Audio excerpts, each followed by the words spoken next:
அனைவருக்கும் வணக்கம். என் பெயர் அபிராமி. உங்கள் அனைவரையும் ஸ்ரீ ஸ்ரீனிவாச பெருமாள் ஆலயத்தில் நடைபெறும் வசந்த உற்சவத்தின் 5ஆம் நாளுக்கு வரவேற்பதில் பெருமிதம் கொள்கிறோம். Namaskaram and a very good evening. It is my pleasure to welcome you all to the 5th day of the Vasanta Utsavam at Sri Srinivasa Perumal Temple. As we celebrate the arrival of the spring season from end May to mid-June in the Gregorian calendar, the Vasantotsavam festival is a joyful celebration of nature's renewal, and it brings together devotees to participate in rituals, enjoy cultural performances, and experience the vibrant energy of springtime.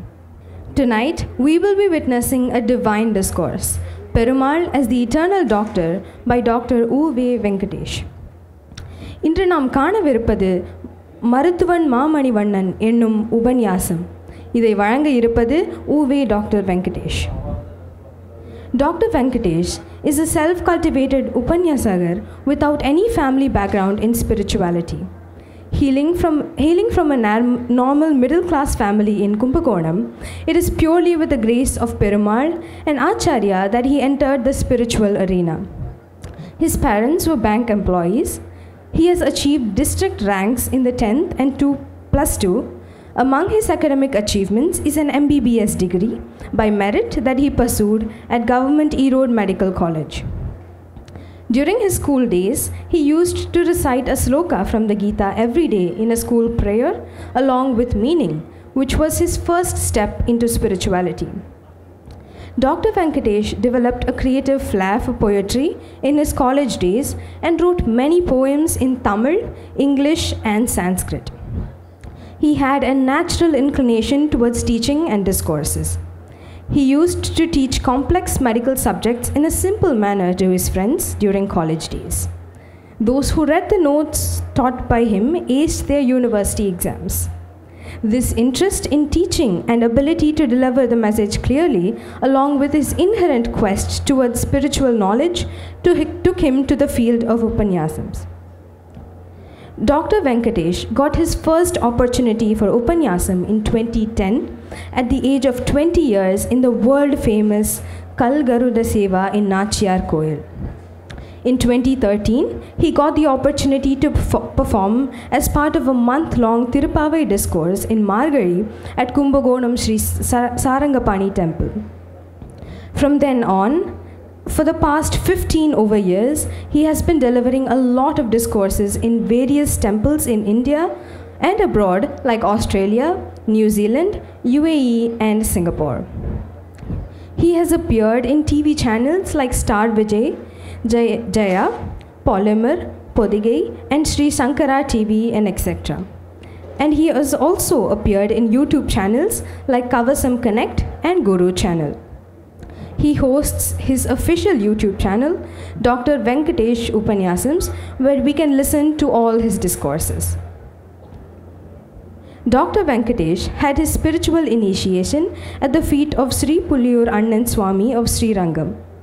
He learned traditional texts such as Sri Bhashyam, Gita Bhashyam, Bhagavad Vishayam, Rahasya Granthas, Tatpriya Chandrika, Vishnu Purana, and other allied texts under Dr. Karunakaracharya Swami. He also learned Samaveda from Brahma Sri Subramanya Sastrigal. Dr. Venkatesh's style of discourse includes devotional infotainment, a package of devotion along with plenty of interesting data presented in an engaging style. They never deviate from the topic and at the same time keeps the audience tied towards the main concept in an appealing manner. These discourses usually start with a poem on the discourse topic composed by himself, mentioning the place of discourse and other details. That single poem will give the gist of the full discourse. Discourses will be delivered in a structured manner, no introduction, purva pedigai. Starts with a list of contents to be covered, goes on to cover each one point by point, and completes with a suitable summary. Filled with in-depth quotes from Upanishads, Sri Bhashyam, commentaries on Divya Prabandham and Rahasya Granthams. Relevant humor and perfect references from modern-day poetry are the hallmarks of his discourse. he conveys complex Vedantic principles using short stories which help us remember and understand the concepts better. We now move on to some of the accolades that Dr. Venkatesh has received in his spiritual journey. He obtained the title Viruvai Vendan in 2013, and in 2014, Dr. Karunakaracharya Swami gave one of his titles, Pravachana Tilakam, to him. Chitrakutam Dr. A.V.R. Swami honored him with the title Vaishnava Ratna in 2015, where he became the youngest ever recipient of this award at 24 years of age. Dr. Venkatesh was awarded the title Pravachana Vidyadhara on behalf of Kottivakam Iraipani Mandram in 2016. In 2020, Los Angeles Divya Prabandham Group gave him the title Sri Ramanuja Sevasri. Also in 2020, Paundarikaparam Andavam Ashram Pontiff blessed him with the title Pravachana Ratnamani. In 2021, Ayyappa Bhavani Varugayar Satsang gave him the title Bhaskara Pravachana Tilakam. In 2023, Sri Rangam Srimad Andavan conferred the title Parasara Bhattadasar to him. Nada Brahma Sabha conferred the title Nada Pravachana Siromani. On October 4th, 2024, he received Sri Vaishnava Samaprada Sevasri Award from the divine hands of the H.H. Srimadi Arya Singer, along with the blessings of Nagai Sri U.V. Veera Raghavacharya Swami at Lakshmi Nrisimha Kestram, Belagola. Dr. Venkatesh has participated in more than 35 Vidvatsadas, scholarly conferences, and has spoken in Sanskrit about Adhikaranams from Sri Bhashyam. His devotional CDs like 1000 Namangal, Ayiram Kadaigal, and Dinam Dorum Divya Prabandham are telecast every day on TV and have gathered a lot of positive responses. Dinandorum Divya Prabandham is the longest running spiritual program on TV, spanning over 11 years. நாம் UV doctor வெங்கடேஷை பற்றி நிறைய அறிந்து கொண்டோம். இப்பொழுது அவரை வரவேற்பதற்கான தருணம் வந்துவிட்டது. ஒரு பலத்த கரகோஷத்துடன் ஊவி டாக்டர் வெங்கடேஷ் அவர்களை வரவழைக்கின்றோம்.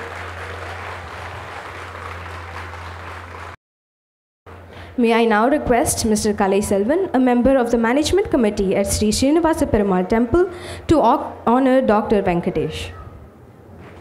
குசிக குலக் கடல் தன்னில் குளிர்கதிராய் உதித்தவராம் இசையுடைய சுத்தசத்வர் எழில் குலத்தின் அணி விளக்காம் சசிவதனர் இலக்குவனார் தாமரைத்தாள் தனில் வண்டாம் விசயமுடன் ஆழியண்ணன் மெல்லடிகள் வாழியவே சிங்கமெனச் சீர்பாஷ்ய ஆசனத்தில் திகழ்வதனால் சங்கமடை சீடரைமால் களிரடியில் சேர்ப்பதனால் பொங்குமொழி தன்னாலே புகழ் மறையை காப்பதனால் எங்கள் கருணாகரரும் எதிராசர் தாமன்றே எங்கு போய் உய்கேன் என்று இடர்பட்ட அடியார்க்கு தங்கத்தாள் தனை தந்து காத்தருளும் தலைவனாகி வங்கம் போல் வந்தளிக்கும் மருத்துவனின் மாண்புகளை சிங்கப்பூர் சீனிவாசன் அடியார்க்கு செப்புவனே.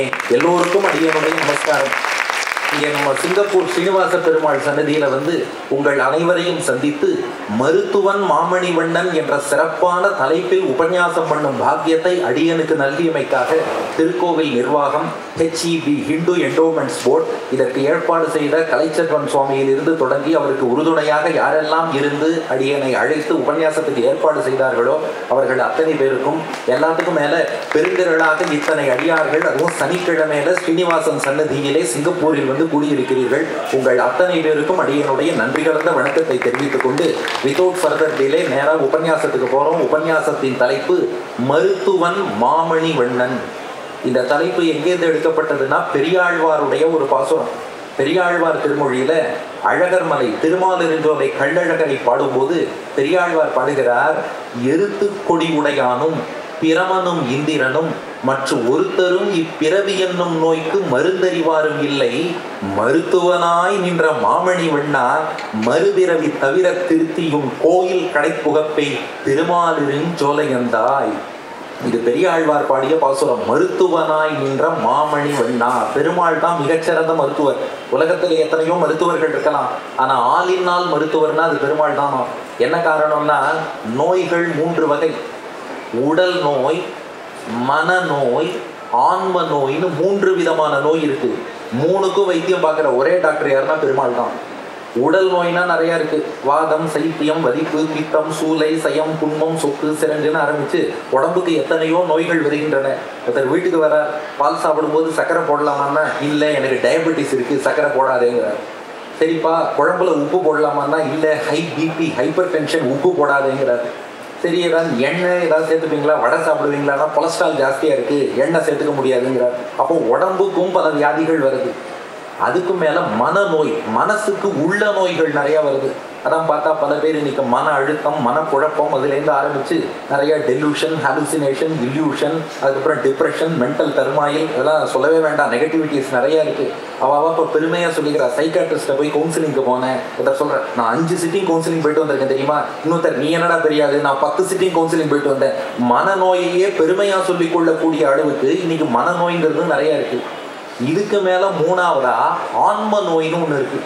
இந்த உள்ளுக்குள்ள ஆத்மா இருக்கு, இந்த நாம் இந்த உடம்பு கிடையாது, உடம்புக்குள் இருக்கும் ஜீவாத்மா நாமெல்லாம். இந்த ஆத்மாவுக்கு ஹெல்த்தி ஸ்டேட், ஆரோக்கியமான நிலை என்னன்னா, வைகுண்டம் போய் பகவானையும் தாயாரையும் அனுபவித்து கொண்டு அவனுக்கும் அவன் அடியார்களுக்கும் தொண்டு செய்து கொண்டு ஆனந்தமாக இருப்பது தான் ஜீவாத்மாவுக்கு நேச்சுரல் ஸ்டேட், ஹெல்த்தி ஸ்டேட். ஆனால் நாம் ஹெல்த்தி ஸ்டேட்லையா இருக்கோம்? இல்லை, நிறைய பாபங்கள் பண்ணி அந்த கர்ம வினையின் காரணமாக பிறவி சுழற்சியிலே சிக்குண்டு புனரப்பி ஜனனம் புனரப்பி மரணம் புனரப்பி ஜனனி ஜடரே சயனம், பிறக்கிறோம் இறக்கிறோம் பிறக்கிறோம் இறக்கிறோம். இந்த பிறவி சுழற்சியிலேயே கர்ம வினையால் சுற்றி கொண்டு ஞானம் வளர பெறாமல், பகவானை பற்றி புரிஞ்சுக்காமல், நம்ம பற்றியும் புரிஞ்சுக்காம, அவனை அனுபவிக்காமல் இப்படியே வாழ்ந்து கொண்டு இருக்கிறோமே. உலகியல் சுழற்சியில் சிக்கிக் கொண்டு இருப்பது தான் ஆத்மாவை பிடித்த நோய். அதைத்தான் சம்சாரம்பாங்க.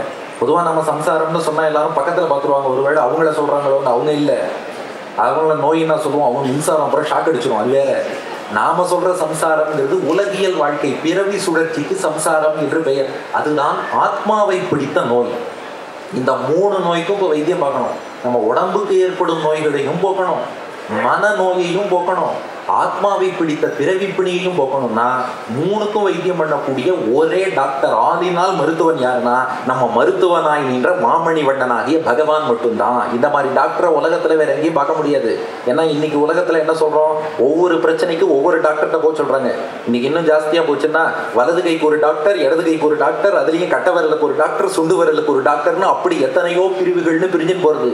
ஆனா இந்த பெரிய பெரிய ஷாப்பிங் காம்ப்ளெக்ஸ், சூப்பர் மார்க்கெட் இதெல்லாம் வச்சிருப்பாங்க. அவன் என்ன சொல்லுவான், நீ எல்லா கடைக்கும் போக வேண்டாம், எங்க ஷாப்பிங் காம்ப்ளெக்ஸுக்கு வா, ஹேர்பின்லேருந்து ஏரோப்ளேன் வரைக்கும் எல்லாத்தையும் இங்கேயே வாங்கலாம்னு சொல்லுவா இல்லையா. அது போலத்தான் பெருமாளும் பெரிய சூப்பர் மார்க்கெட் மாதிரி உங்களுக்கு எந்த நோயா இருந்தாலும் அவரே கியூர் பண்ணிடுவாராம். அதனாலதான் சூப்பர் மார்க்கெட்டுக்கே பெருமாள் பேரை தான் வச்சிருக்கான். பெரிய பெரிய ஷாப்பிங் காம்ப்ளெக்ஸுக்கெல்லாம் என்ன பேர் வச்சிருக்கா? மால். அவர் பேரு திருமால். அவர் தான். இவர் பக்கத்துல தாயார் இருக்கிறதுனால இவர் திருமால். அது அங்க தாயார் மகாலட்சுமி இருக்காளோ இல்லையோ, அது வெறும் மால். அதனால ஆக்சுவல் திருமால் தான். மிகப்பெரிய ஷாப்பிங் காம்ப்ளெக்ஸ், சூப்பர் மார்க்கெட் எல்லாமே பெருமாள் தான். நிறைய இன்னைக்கு மல்டி ஸ்பெஷாலிட்டி ஹாஸ்பிட்டல் இருக்கு இல்லையா. பெருமாள் யாருன்னா மல்டி ஸ்பெஷாலிட்டி டாக்டர். நீங்க ஹார்ட்டுக்கு வைத்தியம் பண்ணணும்னா கார்டியாலஜிஸ்ட்டை போகணும், தலைக்குன்னா நியூராலஜிஸ்ட்டை போகணும், அல்லது மூட்டு ஏதாவது பிரச்சனைனா ஆர்த்தோட்ட போகணும், ஆப்ரேஷன் பண்ணணும்னா சர்ஜன்ட்ட போகணும். அதுலேயே பல்லுன்னா இல்லை தனியாக டென்டிஸ்ட்னு ஒருத்தர் இருக்கார், அங்கே போங்கோங்கிறா. மனசு பிரச்சனைனா சைக்காட்ரிஸ்ட்டை போங்கோங்கிறா. ஆனால் அனைத்து உடல் நோய், அனைத்து மனநோய், ஆத்மாவை பிடித்த பிறவி பிணி என்ற நோய், 3 நோய்களையும் இதற்கு உட்பட்ட அனைத்து நோய்களையும் போக்கக்கூடிய ஒரே மருத்துவன் யாருன்னா நம்முடைய மருத்துவனாய் நின்ற மாமணி வண்ணன். அதைத்தான் இப்போ 3ஆக பிரித்து சரியாக 9:20 வரைக்கும் நம்ம உபன்யாசம் கரெக்டாக. ஆகையினால இப்போ அதுவரை நாம் என்ன பண்ண போகிறோம்னா 1.5 மணி நேரம் இன்னும் கையில் இருக்குது. இப்போ 3 பகுதிகளாக உபன்யாசத்தை பிரிச்சுக்கிறோம். உடல் நோய்க்கு பகவான் எப்படி வைத்தியம் பண்ணுறார், 2வது பகுதி உள்ள நோய் மனநோய்க்கு பெருமாள் எப்படி வைத்தியம் பண்ணுறார், 3 முக்கியமாக பிறவி பிணிங்கிற ஆன்ம நோய்க்கு பெருமாள் எப்படி வைத்தியம் பண்ணுறார். 3ஐயும் பார்த்துட்டா உபன்யாசம் பூர்த்தி ஆகிடும் இல்லையா. இப்போ முதல்ல உடல் நோய். உடல் நோயை பெருமாள் எப்படி தீர்த்து வைக்கிறார்னா, நம்முடைய பாரத தேசத்தில் பண்டை காலத்தில் ஆயுர்வேத சாஸ்திரம்னு ஒரு சாஸ்திரம் உண்டு. ஆயுள் என்றாலே நீண்ட ஆயுள், ஆரோக்கியத்தை தரவல்லது. அதை பற்றிய கல்விக்கு ஆயுர்வேதம்னு பேர். பண்டை கால மெடிக்கல் சயின்ஸ். அந்த ஆயுர்வேதத்தில் சரக்கர் என்ற மருத்துவர், பாரத மருத்துவர். அவர் சரக்க சம்ஹிதைன்னு ஒரு ஆயுர்வேத நூல் எழுதியிருக்கார்.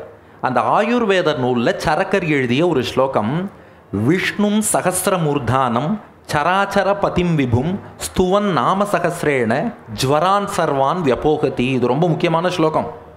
அடியன் சங்கரா டிவியில் விஷ்ணு சகசிரநாமம் பற்றி 1000 நாமங்கள் 1000 கதைகள்னு உபன்யாசம் பண்ணேன். அது பூர்த்தி ஆகும்போது அனுகிரக பாஷணம் வழங்க ஸ்ரீரங்கம் ஸ்ரீமத் ஆண்டவன் பிரகிருதம் ஆண்டவன் ஸ்ரீ வராக மகாதேசிகன் எழுந்துருளினார். அப்போ இந்த ஸ்லோகத்தை கோட் பண்ணி அங்கே அனுகிரகிச்சார். விஷ்ணும் சகசிரமூர்தானம் சராச்சர பதிம் விபும் ஸ்துவன் நாம சகசிரேன ஜ்வரான் சர்வான் வியபோகத்தின்னு இது ஆயுர்வேதத்தில் உள்ள ஸ்லோகம். ஸ்லோகம் ரொம்ப நேரமாக சொல்கிற, அதுக்கு அர்த்தம் என்ன சொல்லுப்பா? அர்த்தம் சொல்கிறேன் கேளுங்க. அவர் என்ன சொல்கிறார், உங்களுக்கு ஜுவரம் காய்ச்சல் உள்ளிட்ட நோய்கள் வந்தால் மருந்து சாப்பிட வேண்டாம்னு சொல்லலை, தாராளமாக மருந்தை உட்கொள்ளுங்கோ. அந்த மருந்தோடு சேர்த்து பகவானுடைய திருநாமத்தையும் ஒரு மருந்தாக சேர்த்து உட்கொள்ளுங்கள்ங்கிறார். நம்ம நிறையா மாத்திரை சாப்பிடும்போது மாத்திரையோடு சேர்த்து ஒரு பி காம்ப்ளெக்ஸ் மாத்திரையும் சாப்பிடுவோம் இல்லையா? பேஷண்ட்டே மருத்துவர்கிட்ட கேட்பார், சார் நிறைய மாத்திரை எழுதியிருக்கீங்க, இதுக்கு மேலே பி காம்ப்ளெக்ஸ் வேறு எதுக்கு சார், மளிகை கடை லிஸ்ட்டு மாதிரி போயிட்டே இருக்கேன்னு கேட்பார். டாக்டர் சொல்லுவார், அப்பா உன் நோயெல்லாம் குணமாகிறதுக்காக இவ்வளோ மாத்திரை எழுதினேன், அந்த மாத்திரையெல்லாம் சாப்பிட்டு வயிறு புண்ணாகாமல் இருக்க ஒரு பி காம்ப்ளெக்ஸ் ஆன்டாசிட் எழுதியிருக்கேன் பார். அதுபோல் நிறையா மாத்திரை சாப்பிட்றோம், என்னென்னவோ சாப்பிட்றோம், அந்த மாத்திரையெல்லாம் சாப்பிடு, அத்தோடு சேர்த்து பகவானுடைய திருநாமத்தையும் சேர்த்து சாப்பிட்டா நமக்கு மருந்து சீக்கிரம் வேலை செய்யும், உடம்பு அந்த மருந்தை ஏற்றுக்கும், வியாதி சீக்கிரமாக குணமாகும். அதனால் எந்த மருந்தை உட்கொண்டாலும் அத்தோடு சேர்த்து பகவானுடைய திருநாமத்தையும் ஒரு மருந்தாக உட்கொள். எந்த திருநாமத்தை உட்கொள்வதுன்னா அதுக்கு தான் சரக்கர் சொல்கிறார். எது தெரியுமா? அதுக்குன்னு ஒரு மாத்திரை இருக்கான், VS 1000 mgன்னு ஒரு மாத்திரை. ஆமாம், அந்த மாத்திரையை யார் வேணால் சாப்பிட்லாம், எப்போ வேணால் சாப்பிட்லாம், எவ்வளோ தடவை வேணாலும் சாப்பிட்லாம். சில மாத்திரையெல்லாம் கான்ட்ரா இண்டிகேஷன், சுகர் இருந்தால் சாப்பிடக்கூடாது, பிபி இருந்தால், அப்படிலாம் எதுவுமே கிடையாது. எல்லாரும் யார் வேணால் எங்கே வேணால் எப்போ வேணால் எப்படி வேணால் எத்தனை தடவை வேணாலும் சாப்பிட்லாம். அது என்னப்பா மாத்திரை, உன்னை உபன்யாசம் கூப்பிட வந்தால் நன்னா இருக்கே, ஃபார்மசி கம்பெனிக்கு விளம்பரம் கொடுத்துட்டுருக்கியா? அது ஒன்றும் இல்லை, விஷ்ணு சகசிரநாமம், பெருமாளின் 1000 திருநாமங்கள் தான் அந்த மாத்திரை. VS 1000 mg மாத்திரை. என்ன VSனா விஷ்ணு சகசிரநாமம், 1000 mg பவர், 1000 திருநாமங்கள் இருக்கு இல்லையா, அதனால 1000 mg பவர். இந்த VS 1000 mgங்கிற மாத்திரையை எல்லாரும் யார் வேணா சகசிரநாமம் சொல்லலாம், எங்கே வேணா சொல்லலாம், எப்போ வேணா சொல்லலாம், எப்படி வேணாலும் சொல்லலாம். பகவானுடைய திருநாமங்களை நாம் சொல்லிக்கொண்டே வந்தால், சில மாத்திரையெல்லாம் ஓவர் டோஸ் போனால் சைடு எஃபெக்ட் வரும், இதை நிறையா சொல்ல சொல்ல நமக்கு நல்ல எஃபெக்ட் தான் வரும். அப்போது பகவானுடைய நாமங்களை நாம் சேர்த்து சொன்னால் நாம் எடுத்துக்கொள்ளும் மருந்து சீக்கிரமாக வேலை செய்யும், வியாதி விரைவில் குணமடையும். இது நீங்கள் உபன்யாசம் பண்ணுவீங்க, வாழ்க்கையில் நடக்குமான்னு கேட்பா. ஒரு உண்மை சம்பவம் சொல்கிறேன். 1940களில் காஞ்சி பெரியவர், காஞ்சி சங்கர மடத்தின் மடாதிபதி காஞ்சி பெரிய சங்கராச்சாரியார், அவர் சென்னையில் ராயப்பேட்டையில் முகாமிட்டிருந்தார். அப்போ அவருக்கு ரொம்ப கடுமையான காய்ச்சல் வந்துடுது. அன்னைக்கு பிரதோஷம். அவர் மாலை நேரம் ஸ்நானம் பண்ணி சந்திரமௌலீஸ்வரர் பூஜை பண்ணணும் பிரதோஷத்துக்கு. ஆனால் கடும் காய்ச்சல், மருத்துவர்கள்லாம் எவ்வளவோ மருந்து கொடுத்து பார்த்தா ஜுரம் குறையலை. அவள் சொல்லிட்டா, இந்த ஜுரத்தோட நீங்கள் பாட்டுக்கு சாயந்தரத்தில் வேற ஒரு ஸ்நானம் பண்ணி அத்தோட பூஜைன்னா அதெல்லாம் சரிப்பட்டு வராது. அவரோ தனக்கு அடுத்த மடாதிபதியையும் நியமிக்கலை. அவர் தான் அந்த டைம் 1940s, அது அவர் தான் பூஜை பண்ணி ஆகணும். ஆனால் ஜுரம் குறையலை, மருத்துவர்கள்லாம் மருந்து கொடுத்துட்டா ஒன்றும் பண்ண முடியல. உடனே என்ன பண்ணார்னா, விஷ்ணு சகசிரநாமம் யாருக்கெல்லாம் பாராயணம் பண்ண தெரியுமோ வர சொல்லுங்கன்னார். எல்லாம் வந்து உக்காந்தா, எனக்கு ஜுரம் நிற்கிற வரைக்கும் விஷ்ணு சகசிரநாமம் சொல்லிகிட்டே இருக்கோன்ட்டார். ஆரம்பித்தா, விஸ்வம் விஷ்ணுர் வஷட்காரோ பூத பவ்ய பவத் பிரபு பூதகிருத் பூத பிருத்பாவோ பூதாத்மா பூதபாவனஹா பூதாத்மா பரமாத்மா ச முக்தானாம் பரமாகதின்னு ஆரம்பித்து கடைசியாக அந்த கடைசி திருநாமங்கள் வரை பூர்த்தி பண்ணுறா. சங்கபிருன் நந்தகி சக்ரி ஷார்கதன்வா கதாதரஹா ரதாங்கபாணி ரக்ஷோபிய சர்வ பிரகரணாயுதா வனமாலி கதி ஷார்கி சங்கி சக்ரி ச நந்தகி ஸ்ரீமான் நாராயணோ விஷ்ணுர் வாசுதேவோபிரக்ஷத்து வரைக்கும் சொன்னால் மறுபடியும் சொல்லுங்கன்னார். அதாவது பின்னாடி பல ஸ்ருதியெல்லாம் கடைசியாக ஒரு தடவை சொல்லிப்பா. இந்த ரெப்படிஷன் சொல்லும்போது அந்த திருநாம பகுதி விஸ்வம் விஷ்ணுகுலேருந்து சர்வ பிரகரணாயுதகா வனமாலி வரைக்கும் தான் சொல்கிற வழக்கம். திருப்பி சொல்லுங்க, நவிஸ்வம் விஷ்ணுர் வஷட்காரோ ஆரம்பித்தா வனமாலி வந்தது. திரும்ப சொல்லுங்க, வேர்த்து கொட்டுற வரைக்கும் சொல்லிகிட்டே இருக்கணும்ட்டார். திரும்ப திரும்ப சொன்னார்கள். 4 ஆவருத்தி 5 ஆவருத்தி ஆச்சு. வேர்த்து கொட்டித்து ஜுரம் நின்னுது. சாயந்தரம் போய் நீராடினார், சந்திரமௌலீஸ்வரர் பூஜையை பண்ணிட்டார். ஆகையினால பகவானுடைய திருநாமம் VS 1000 mg மாத்திரை இருக்கே, இது எப்போதும் ஒர்க் அவுட் ஆகக்கூடிய மருந்து. அந்த மருந்தை உட்கொண்டால் வியாதி குணமாகிவிடும். அப்போ பகவான் மருத்துவனாய் நின்ற மாமணி வண்ணனா தன் திருநாமத்தால் உடல் நோய், ஜுவரம் உள்ளிட்ட நோய்களை போக்கி கொடுக்கிறான். இதுக்கு மேலே ஒரு ரகசியம் சொல்கிறேன். இந்த உலகத்தின் முதல் மெடிக்கல் சயின்ஸ், மருத்துவ சாஸ்திரம் எதுன்னா ஆயுர்வேதம்னு சொல்கிறோம். நம்ம நாட்டில் ரொம்ப பாரம்பரியமாக இருக்குது. அந்த ஆயுர்வேதத்தில் சரக சம்ஹிதை, சுஸ்ருத சம்ஹிதை நிறைய நூல் இருக்குது. ஆனால் முதல்ல ஆயுர்வேத நூலை கொடுத்தது யார்? அதுவும் நம்ம பெருமாள் தான். மருத்துவன் மாமணி வண்ணன், தன்வந்தரி. டாக்டர்களுக்கெல்லாம் கடவுளாக இருக்கும் பெருமாள் தன்வந்தரி. அவர் தான் முதல்ல ஆயுர்வேதம் கொடுத்தாராம். இந்த வரலாறு பாகவத புராணத்தில் 8வது ஸ்கந்தத்தில் சொல்லப்பட்டுள்ளது. 2வது பாயிண்ட் நோட் பண்ணுங்க. முதல் பாயிண்ட் விஷ்ணு சகஸ்ரநாமம் பார்த்தோம், அதுதான் மருந்துன்னு சரக்க சம்ஹிதையில் சொல்லப்பட்டிருக்கு. 2வது பாயிண்ட் பாகவதத்தில் டாக்டருக்கெல்லாம் டாக்டர், உலகத்தின் முதல் மருத்துவன்னு பெருமாளை சொல்லியிருக்கு. எங்கன்னா பாகவதம் 8வது ஸ்கந்தம், தேவர்களும் அசுரர்களும் திருப்பார்க்கடலை கடைகிறார்கள். அப்படி பார்க்கடல் கடையும் போது என்னாச்சா, திடீர்னு பார்க்கடலில் இருந்து ஒரு ஒளி தெரிந்ததான். திடீர்னு நமக்கு சொல்லாமல் ஒரு சவுண்டை குறைச்சதும் திடீர்னு உங்களுக்கு சவுண்டு குறைச்ச மாதிரி தெரியுது இல்லையா? அந்த மாதிரி கொஞ்சம் அவர் ஏற்றிட்டா நல்லா இருக்கும். அந்த மாதிரி திடீர்னு திருப்பார்க்கடலில் பார்த்தா பொன்மயமான ஒரு ஒளி தெரிஞ்சதான். என்னடா இது பொன்மயமான ஒளியாக இருக்கிறதேன்னு எல்லாரும் பார்க்குறா. திருப்பார்கடலில் இருந்து தன்வந்தரியாக பகவான் தோன்றினான். எப்படி அவதரித்தான்னா, பாகவத ஸ்லோகம், தீர்க்க பீவர தோர்தண்டா கம்புக்ரீவோ ருணேக்ஷணா ஷியாமலஸ்தருணஸ்ரக்வி சர்வாபரண பூஷிதா. நன்கு நீண்ட திருக்குத்தோள்களோடு, அப்படியே உங்கள் மனக்கண்களை திறந்து கொள்ளுங்கள், தன்வந்தரியாக பகவான் காட்சி தருகிறான். பார்க்கடல் என்று மட்டும் இல்லை, அப்படியே நம் உள்ளக்கடலில் இருந்து மருத்துவனாய் நின்ற மாமணி வண்ணன் தன்வந்தரியாக பெருமாள் அவதாரம். நீண்டு இருக்கக்கூடிய திருக்கரங்கள், சங்கு போன்ற கழுத்து, தாமரை போல் சிவந்த திருக்கண்கள், கருநீல மேகம் போன்ற வண்ணம் கொண்ட திருமேனி, இளைஞனாக அவனுடைய தோற்றம், கழுத்திலே மாலைகள் அணிந்திருக்கிறான், திருமேனியிலே எல்லா திருவாபரணங்களும், சூடகமே, தோள்வளையே, தோடே, செவிப்பூவே, பாடகமேனு எல்லா விதமான ஆபரணங்களும் அணிந்திருக்கிறான். பீத்தவாசா மகோரஸ்கா சுமிருட்ட மணிகுண்டலகா ஸ்னிக்த குஞ்சித கேசாந்த சுபக சிம்ஹ விக்ரமஹா. இடுப்பிலே மஞ்சள் பட்டாடை அணிந்திருக்கிறார், அகலமான திருமார்போடு விளங்குகிறார், காதிலே மகர குண்டலம் அணிந்திருக்கிறார், அவருடைய கேசம் அடர்ந்து சுருண்டு அழகாக அமைந்திருக்கிறது, சிங்கம் போன்ற கம்பீரமான நடை, சிங்க நடை போட்டு நடந்து வருகிறார், அமிர்தாபூர்ண கலசம் பிப்ரத் வலய பூஷிதா. கையில் ஒரு தோடா போட்டிருந்தாராம் பெருமாள். நமக்கும் பெருமாள் ஞாபகம் இருக்கணும்னு நானும் கையில் போட்டிருக்கேன் பாருங்க. இந்த மாதிரி கையில் ஒரு தோடா போட்டு, தோடா போட்ட கையில் அமிர்த கலசம், ஒரு பாத்திரம், தங்க பாத்திரம், அதிலே அமிர்தம், பார்க்கடல் கடைஞ்சு அமுதம் வந்தது இல்லையா, அந்த தேவாமிர்தத்தை கையில் ஏந்தி கொண்டு, உலகத்தின் முதல் மெடிசின் தேவாமிர்தம், முதல் டாக்டர் தன்வந்தரி, அதை எடுத்துன்னு வந்து சவை பகவத சாட்சாத்து விஷ்ணோர் அம்சாம்ச சம்பவா தன்வந்தரி ரிதிக்யாத்தா ஆயுர்வேத திருக் ஈஜ்ய பாக். பாகவத ஸ்லோகம். அவர்தான் உலகின் முதல் மெடிக்கல் சயின்ஸான ஆயுர்வேத சாஸ்திரத்தை கொடுத்தார். ஆயுர்வேத திருக் ஈஜ்ய பாக். இப்படி தன்வந்தரியாக அவதாரம் பண்ணி ஆயுர்வேத சாஸ்திரத்தையும் கொடுத்து, தேவாமிர்தம்னு பார்க்கடலில் இருந்து முதல் மருந்தையும் கொடுத்த முதல் மருத்துவன் யாருன்னா பகவான். அதனால தான் பல டாக்டர்கள்ட்ட போகிறோம், போய் நமக்கு குணமாகலைன்னா உடனே என்ன பண்ணுவோம்னா, யாராவது எக்ஸ்பீரியன்ஸ்டான டாக்டர்கிட்ட போகணும். அதான் நான் யோசிக்கிறோம். உடனே ஒரு பழமொழி கேட்டிருக்கா, பால ஜோசியம் விருத்த வைத்தியம்பா. பால ஜோசியம், ஜோசியம் பார்க்க போகிறதுனா சின்ன பையனாக போகணுமா. சின்ன பையன்கிட்ட ஜோசியம் பார்த்தா அவருக்கு ரொம்ப அந்த நேக்கு போக்கு ஏமாத்துற வேலையெல்லாம் தெரியாது, உண்மையை சொல்லிடுவாராம். வயசான ஜோசியர்கிட்ட போனால் அவருக்கு தெரியும் இவரை ரெகுலர் கஸ்டமர் ஆக்கிறதுக்கு என்ன வழின்னு தெரியும், அப்படி ஆக்கிடுவாராம். அதனால பால ஜோசியம், ஜோசியம் பார்க்க போனேன் நான், இளைஞன்ட்ட போயிடுங்கிறா. ஆனால் விருத்த வைத்தியம், டாக்டர்கிட்ட போகணும்னா என்ன மாதிரி சின்ன பையனாக இருக்கவாள்கிட்ட போகக்கூடாதான். நல்லா பெரிய தாடியெல்லாம் வச்சுட்டு 1000 பேரையாவது காப்பாற்றினவா, வேறு மாதிரி எடுத்துட்டுறாதீங்க, 1000 பேரையாவது காப்பாற்றினவா, அந்த மாதிரி நல்ல எக்ஸ்பீரியன்ஸ்டு டாக்டர், அப்படிப்பட்ட டாக்டராக போகணும் விருத்த வைத்தியம்.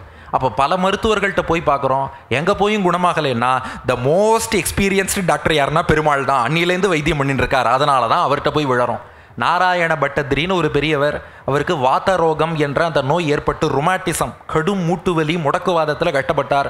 குருவாயூரப்பன்ட்ட போனார், நாராயணியம் பாடினார். சாந்திரானந்தாவ போதாத்மகம் அனுபமிதம் காலதேசாவ திவ்யாம் நிர்முக்தம் நித்தியமுக்தம் நிகம சதசகசிரேண நிர்பாசியமானம் அஸ்பஷ்டம் திருஷ்டமாத்திரே புனர் உரு புருஷார்த்தாத்மகம் பிரம்ம தத்துவம் தத்தாவத் பாதி சாட்சாத் குரு பவனபுரே ஹந்த பாக்யம் ஜனானாம்னு ஆரம்பித்து 1000 ஸ்லோகம் நாராயணியம் பாடினார். முடக்குவாதத்தை க்யூர் பண்ணான் குருவாயூரப்பன். அடுத்து சொல்கிறேன் இன்னொரு வரலாறு. திருவள்ளூர்னு ஒரு திவ்ய தேசம் இருக்குது. திரு எவ்வளூர்னு ஆழ்வார்கள் பாடியிருக்கிறார்கள். சென்னை பக்கத்தில் திருவள்ளூர் உங்கள் எல்லாருக்கும் தெரியும். அந்த ஊரில் பெருமாளுக்கு என்ன திருநாமம் தெரியுமா? வைத்திய வீரர். வெறும் வீரராகவன் இல்லை, வைத்திய வீரராகவன். வைத்தியன்னா டாக்டர். விஷ்ணு சகஸ்ரநாமத்திலேயே வேத்யோ வைத்திய சதாயோகி வீரஹா மாதவோ மதுகு வைத்தியன்னு இருக்குது. அவர் தான் அந்த டாக்டர். அந்த திருவள்ளூர் பெருமாள் இருக்காரே, அவர் எல்லா நோய்களையும் குணப்படுத்த வல்ல வைத்திய வீரராகவன். அவர் அப்படி க்யூர் பண்ண வரலாறு உண்டார்னா ஒரு உதாரணம் சொல்கிறேன். ராமலிங்க அடிகளார், வள்ளலார் தெரியும் இல்லையா? வள்ளலாருக்கு கடுமையான வயிற்று வலி வந்ததாம். பல மருத்துவர்கள் பார்த்தோம், அந்த வயிற்று வலி குணமாகலை. அதுக்கப்புறம் வடலூர் வள்ளலார் திருவள்ளூருக்கு வரார். வைத்திய வீரராகவ பெருமாளை வழிபட்டார். அந்த பெருமாளை பற்றி 5 பாட்டு பாடினார். அதுக்கு வீரராகவ போற்றி பஞ்சகம்னு பேர். இன்றைக்கும் வள்ளலாருடைய திருவருட்பால தேடி பாருங்கோ, வீரராகவ போற்றி பஞ்சகம்னு 5 பாட்டு இருக்கும். திருவள்ளூர் வைத்திய வீரராகவனுக்காக 5 பாட்டு பாடினார். பாடி முடித்தார். வைத்திய வீரராகவன் அருளால் 4ஆம் பாட்டு பாடும்போதே அவருடைய வயிற்று வலி குணமாயிடுத்து. 5ஆம் பாட்டில் என் வலி தீர்த்து போச்சுன்னு பாடுறார். அதில் பாருங்க பியூட்டியை. அவர் ஆரம்பிக்கும் போது என் வயிற்று வலியை போக்கணும்னு 4 பாட்டு ஆரம்பித்தார். 5ஆவது பாட்டு மட்டும் விண்ணப்பம் பண்ணுறேன், இதை கேளுங்கோ. 5ஆவது பாட்டில் அவர் என்ன சொல்கிறார் என்றால், என்னுடைய வயிற்று வலி தீர்ந்தது, அற்புத திருவை மார்பில் அணைத்த பேரழகா போற்றி, பொற்புரு தீரி சங்கு பொருந்துகை புனிதா போற்றி, வற்புரு பிணி தீர்த்தி என்னை மகிழ்வித்த வரதா போற்றி, வெற்புயர் எவ்வளூர் வாழ் வீரராகவனே போற்றி. 3வது அடியில் என்ன இருக்குன்னா, வற்புரு பிணி தீர்த்து என்னை மகிழ்வித்த வரதா போற்றி. பிணி தீர்த்தான்னு எடுத்து. ஆகையினால வைத்திய வீரராகவ பெருமாள் கண்கண்ட தெய்வமாக வைத்தியனாக இருந்து நம்முடைய எல்லா நோய்களையும் போக்கி கொடுக்கிறான். அதனால் உடலை பிடித்த நோயாக இருந்தாலும், எத்தனை உதாரணம் பார்த்தோம். சரக சம்ஹிதையில் சொல்லியிருக்கு, விஷ்ணு சகஸ்ரநாமம் சொன்னால் ஜுரங்கள் எல்லாம் விலகும். தன்வந்தரியாக வந்து சீனியர் மோஸ்ட் டாக்டராக அவன் தான் வியாதியை குணப்படுத்துகிறான். இதுக்கு மேலே ஒரு விஷயம் சொல்கிறேன். நம்ம எந்த வரலாறு சொன்னாலும் எல்லாரும் என்ன கேட்குறா, ஏன் சார் மிராக்கிள்ஸ் எல்லாம் புராண காலத்தில் தான் நடக்குமா, எங்கள் கண்ணு முன்னாடி நடக்க மாட்டேங்கிறதே. இன்றைக்கி மக்களுக்கு பெரிய ப்ராப்ளமே என்னென்னா, எல்லாம் நம்பிக்கை எல்லாம் இருக்குது. ஆனால் ஒரு கேள்வி மட்டும், என்னமோ அப்படி போனது இப்படி போனது எல்லா மிராக்களும் சொல்கிறீங்க, எல்லாமே மினிமம் 300 வருஷம் முன்னாடி தானே சார் சொல்கிறீங்க, இப்போ 20th century 21st centuryயில் சொல்ல மாட்டேங்கிறேன்னு கேட்குறா. அதுக்கு ஒன்று சொல்கிறேன். 20th century போன நூற்றாண்டில் 1940s அடியனுடைய பிராச்சாரியன், எங்கள் ஆச்சாரியனுடைய ஆச்சாரியன் வில்லூர் ஸ்ரீநிதி சுவாமி, அவருக்கு வைசூரி அம்மை வந்துடுத்து. அது ஸ்மால் பாக்ஸ். ஸ்மால் பாக்ஸ்னால் சின்ன அம்மை இல்லை, ஸ்மால் பாக்ஸ் தான் பெரிய அம்மை, சிக்கன் பாக்ஸ் தான் சின்ன அம்மை. ஸ்மால் பாக்ஸ் வந்துடுத்து. அந்த காலத்தில் ஸ்மால் பாக்ஸ் ரொம்ப வீரியம் ஜாஸ்தி, தீவிரம் ஜாஸ்தி, நிறைய பேர் இறந்து போவா. எங்கள் பிராச்சாரியன், அவருக்கு அப்போ 30 வயசாகிறது, 1940s, கும்பகோணம் பக்கத்தில் திருவிடைமருதூருங்கிற ஊரில் இருக்கார். மருத்துவர் பார்த்தார். பார்த்துட்டு எங்கள் பிராச்சாரியன் ஸ்ரீநிதி சுவாமியோட மனைவியை கூப்பிட்டு, இவர் ரொம்ப சீரியஸாக இருக்கார், இன்று இரவை தாண்ட மாட்டார்னு சொல்லிட்டார். இதுதான் இவர் வாழ்க்கையில் கடைசி இரவு, நாளை காலை இவர் உயிரோடு இருக்க மாட்டார்னு சொல்லிட்டு டாக்டர் போயிட்டார். சொந்தக்காரால் யாருக்கெல்லாம் சொல்லணுமோ எல்லாருக்கும் சொல்லிடுங்கோன்ட்டார். இப்போ அந்த இரவு வாழ்க்கையின் கடைசி இரவு. அந்த நாள் வில்லூர் சுவாமி யோசிக்கிறார், டாக்டர் நாள் குறிச்சிட்டார், நாளைக்கு பொழுது விடிஞ்சால் உயிர் இருக்காது. அவர் வடுவூர் ராமனுடைய தீவிர பக்தர். மனசார வடுவூர் ராமனை நினச்சி பிரார்த்தனை பண்ணார், ராமா உயிர் போகிறதுடா, எனக்கு உயிர் போகிறத பற்றி கவலை இல்லை, ஏன்னா போனால் நேராக ராமன் திருவடியில் சேர போகிறேன், சீதாராமன் திருவடியில் சேர போகிறேன்னா உயிர் போகிறத பற்றி நான் ஏன்டா கவலைப்படணும், எனக்கு கவலை இல்லை. ஆனால் ஒரு விஷயத்தை நினச்சா கவலையாக இருக்குடா, நான் ராமபக்தன்னு நான் வெளியில் சொல்லிட்டேன். 30 வயசு அல்பாயுசில் போனேன்னா மக்கள் எல்லாம் என்னடா பெரிய ராமபக்தன்னு சொன்னான், இந்த ராமன் அந்த பக்தனை காப்பாற்றலையேன்னு உன்னை பற்றி அவதூறு பேசுவாள். இந்த உலகம் இருக்கே, யாரை வேணாலும் பழிச்சொல் பேசுண்டா, நாக்கில் நரம்பு இல்லாமல் ராமனுக்கு கருணை இல்லை, ராமன் தன் பக்தனை காப்பாற்றலை, ஒருத்தன் காலம் முழுக்க ராமபக்தன்னா அல்பாயுசு 30 வயசில் போனான், அந்த ராமன் காப்பாற்றலைன்னு உனக்கு ஒரு அவப்பேர் பேசினா என்னால் தாங்க முடியாது ராமா, என் உயிர் போனாலும் எனக்கு கவலை இல்லை, நான் 30 வயசில் நாளை காலை நான் பிணமாக இருந்தாலும் கவலைப்பட மாட்டேன், ஆனால் நான் பிணமான பின் யாராவது ராமனை பற்றி அவதூறு பேசி அது என் காதில் விழுந்தால் என்னால் தாங்க முடியாது, உன் பேரை காப்பாற்றிக்கிறதுக்காக என் உயிரை காப்பாத்துன்னு 4 ஸ்லோகத்தில் மொத்த ராமாயணமும் எழுதினார். மொத்த ராமாயணத்தையும் அந்த இரவு, வாழ்க்கையின் கடைசி இரவுன்னு மருத்துவனால் தீர்மானிக்கப்பட்ட அந்த இரவில் 4 ஸ்லோகம் எழுதுறார். 4 சொல்கிறேன் கேளுங்க. மொத்த ராமாயணமும் இந்த 4 ஸ்லோகத்துக்குள்ளே இருக்குது. முதல் ஸ்லோகம் ராமன் பிறந்ததுலேருந்து ஆரம்பித்து சீதா கல்யாணம் வரை ஒரே ஸ்லோகம். ராம கௌஷிகம் அன்வகாத் பதிமுனேர் வச்சாவதி தாட்டகம் சத்ரம் தஸ்ய ரரக்ஷதேன கதிதாக சுஸ்ராவதாஸ்தாः கதாः கத்வாதோ மிதிலாம் விதாய திருஷதம் யோஷின்மணிம் சன்முனேகே பங்க்த்வா தூர்ஜட்டி சாப்பமாப ரமணீம் சீதாபிதானாமபி. தசரதன் மகனாக ராமன் அவதரித்தான். விஸ்வாமித்திரர் யாகத்தை காப்பதற்காக சென்றான். அவர் சொன்ன கதைகளை கேட்டான். தாட்டகையை வீழ்த்தினான். மாரீச்சன் சுபாகுவை வீழ்த்தினான். அவர் யாகத்தை காத்தான். அகல்யாவை பெண்ணாக்கினான். சிவதனுசை முறித்தான். சீதாவை கல்யாணம் பண்ணிட்டான். முதல் ஸ்லோகம் ஓவர். ரெண்டாவது ஸ்லோகம், இப்போ அயோத்திக்கு திரும்பினதுலேருந்து ஆரம்பித்து வாலிவதம் சுக்ரீவ பட்டாபிஷேகம் வரை ரெண்டாவது ஸ்லோகம். சீதாயா கரலாலனேன சகிருதி ஜித்வா முனிம் பார்கவம் சாகேதம் தரசா பிரவிஷ்ய ஜனனீம் ஆனந்தயன் மத்தியமாம் ஆசீத்யோ விபினே சதுர்தச சமா ரக்ஷன் முனீன் ஆனதான் ரக்ஷசங்கமதாவதி தகடயத் ராஜ்யம் ச சூர்யாத்மஜே. சீதையோடு அயோத்திக்கு திரும்பி வந்தான். வழியில் பரசுராமரை வென்றான். அங்கே கொஞ்ச நாள் ஆனந்தமாக இருந்தான். அதன் பின் தன் சிற்றன்னை கைகேயியை மகிழ்விப்பதற்காக காட்டுக்கு புறப்பட்டான். அங்கே பல அரக்கர்களை அழித்து ரிஷிகளுக்கெல்லாம் அபயம் அளித்தான். அதுக்கப்புறம் வாலியை கொன்று சுக்ரீவனுக்கு பட்டாபிஷேகம் பண்ணி வச்சுட்டான். ஏதோ மிஸ் ஆறுது இல்லை, ஏதோ ஒன்று விட்டு போச்சு. எது? ராவணன் சீதையை கொண்டு போனாங்கிறதே விட்டு போச்சு. கரெக்டா? அயோத்திக்கு வந்தார், ஆனந்தமாக இருந்தார், அப்புறம் காட்டுக்கு போனார், அரக்கர்களை அழித்தார், ரிஷிகளுக்கு அனுகிரகம் பண்ணார், வாலியை வதம் பண்ணி சுக்ரீவனுக்கு பட்டாபிஷேகம் பண்ணிட்டார். நடுவில் ராவணன்னு ஒருத்தவன் தான் சீதையை கடத்தின்னு போனால் அதை சொல்லலையேன்னா ஏன் சொல்லலைன்னு கடைசியாக சொல்கிறேன். இப்போ அடுத்து மூணாவது ஸ்லோகத்துக்கு வாங்கோ. இப்போ சுந்தரகாண்டத்தில் ஆரம்பிக்கிறார். மூணாவது ஸ்லோகம் சுந்தரகாண்டத்தில் ஆரம்பித்து ராவணவதம் வரைக்கும் மூணாவது ஸ்லோகத்திலே முடிச்சுடுறார். வாயோராத்மபுவா பதம் வாயோராத்மபுவா ததோ ஹனுமதா பாத்தோதி பாரஸ்திதாம் பிராணேபியோபி கரீயசீம் பிரியதமாம் விஜ்ஞாய ரக்ஷோஹிருதாம் சேதும் வாரிநிதௌ விதாய விவிதானந்தாக வித்வம்சனம் லங்காயாம் விலுலாவ ராவணசிரோ பிருந்தானி வந்தேயதம். ஹனுமான், வாயுபுத்திரனாகிய ஹனுமான் மூலம் இலங்கையிலே சீத்தை சிறை வைக்கப்பட்டிருக்கிறாள் என்பதை அறிந்து கொண்டான் ராமபிரான். ஹனுமான் மூலம் அறிந்து கொண்ட பின் வானரசேனையோடு இலங்கை நோக்கி போனான். சேது பாலங்கட்டினான். இலங்கைக்கு போய் போரிட்டான். ராவணனுடைய 10 தலைகளையும் கொத்து கொத்தாக உதிர்த்து கீழே தள்ளி ராவணனை வதம் பண்ணிட்டான். மூணாவது ஸ்லோகம் ஓவர். இப்போ நாலாவது ஸ்லோகம் பட்டாபிஷேக ஸ்லோகம்.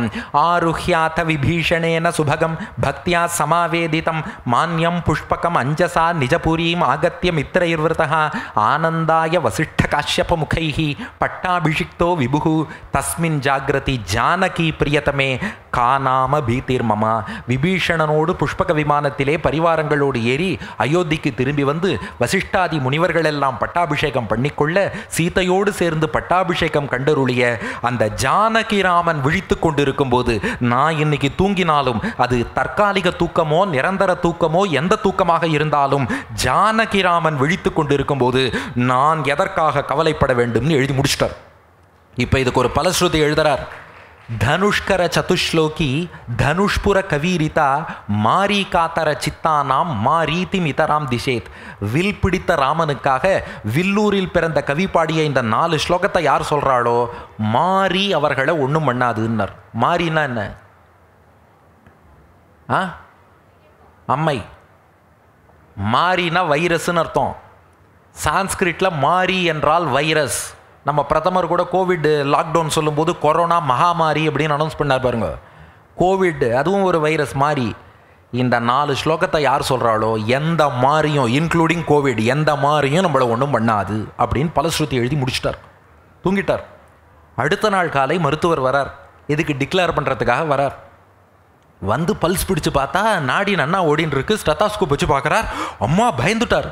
வில்லூர் சுவாமியோட மனைவியை அழைச்சார். அம்மா it is a medical miracle, என்னால் நம்ப முடியல, ஹி இஸ் ரெக்கவரிங். ஐயோ உங்கள் கணவர் பழைச்சிட்டார், இவர் பழைப்பார், நான் எதிர்பார்க்கவே இல்லை, பழைச்சிட்டார். வில்லூர் சுவாமிகிட்ட அவர் கேட்டாராம், சுவாமி நேற்று ராத்திரி நான் பார்த்துட்டு நீங்கள் பழைக்க மாட்டீங்கன்னு சொல்லிட்டு போனேன், நடுவில் வேற யாராவது டாக்டரை பார்த்தீங்களான்னு கேட்டாராம். மருத்துவன் மாமணி வண்ணனை பார்த்தேன்னார். பார்த்தேன்ப்பா, டாக்டரை பார்த்தேன், உண்மையான டாக்டர் யாரோ அந்த டாக்டரை பார்த்தேன். அந்த ராமனுடைய அருளாலே பிழைத்து 90 வயசு வரைக்கும் அப்புறம் வாழ்ந்தார். 30 வயசில் போயிட்டார்னு டாக்டரால் டிக்ளேர் பண்ணப்பட்ட ஒருவர் 90 வயது வரைக்கும் வாழ்ந்து பின்னாடி பிரசிடென்ட் ஆஃப் இந்தியா அவார்ட்லாம் வாங்கினார். சான்ஸ்கிரிட் லிட்ரேச்சரில் 20,000 ஸ்லோகம் எழுதி 1986 பிரசிடென்ட் கியானி ஜெயில் சிங் சான்ஸ்கிரிட் லிட்ரேச்சருக்குன்னு அவருக்கு அவார்டு கொடுத்தார்.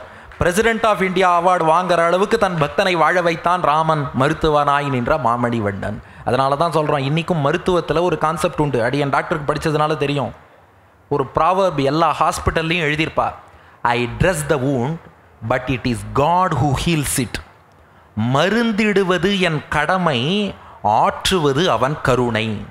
டாக்டர் மருந்து கொடுப்பார், ஆனால் அந்த மருந்து உள்ளே போய் வேலை செய்யணும். நம்ம உடம்பு அந்த மருந்தை அக்செப்ட் பண்ணணும், சைடு எஃபெக்ட் வராமல் இருக்கணும், வியாதி குணமாகணும். இதெல்லாம் அவன் கையில் இருக்குது. அப்போ உடலுக்கு மருத்துவம் பார்ப்பதும் அந்த பகவான் தான்ங்கிறதுல சந்தேகம் இல்லை. இதற்கு ஒரு மிகப்பெரிய சான்றை சொல்லிட்டு நம்ம அடுத்த டாபிக்கு போகணும். அடுத்து மனநோய்க்கு. இந்த உடல் நோய்கள் எல்லாம் நீங்குவதற்காகவே திருவாய்மொழியில் நம்மாழ்வார் ஒரு 10 பாட்டு பாடியிருக்கார்.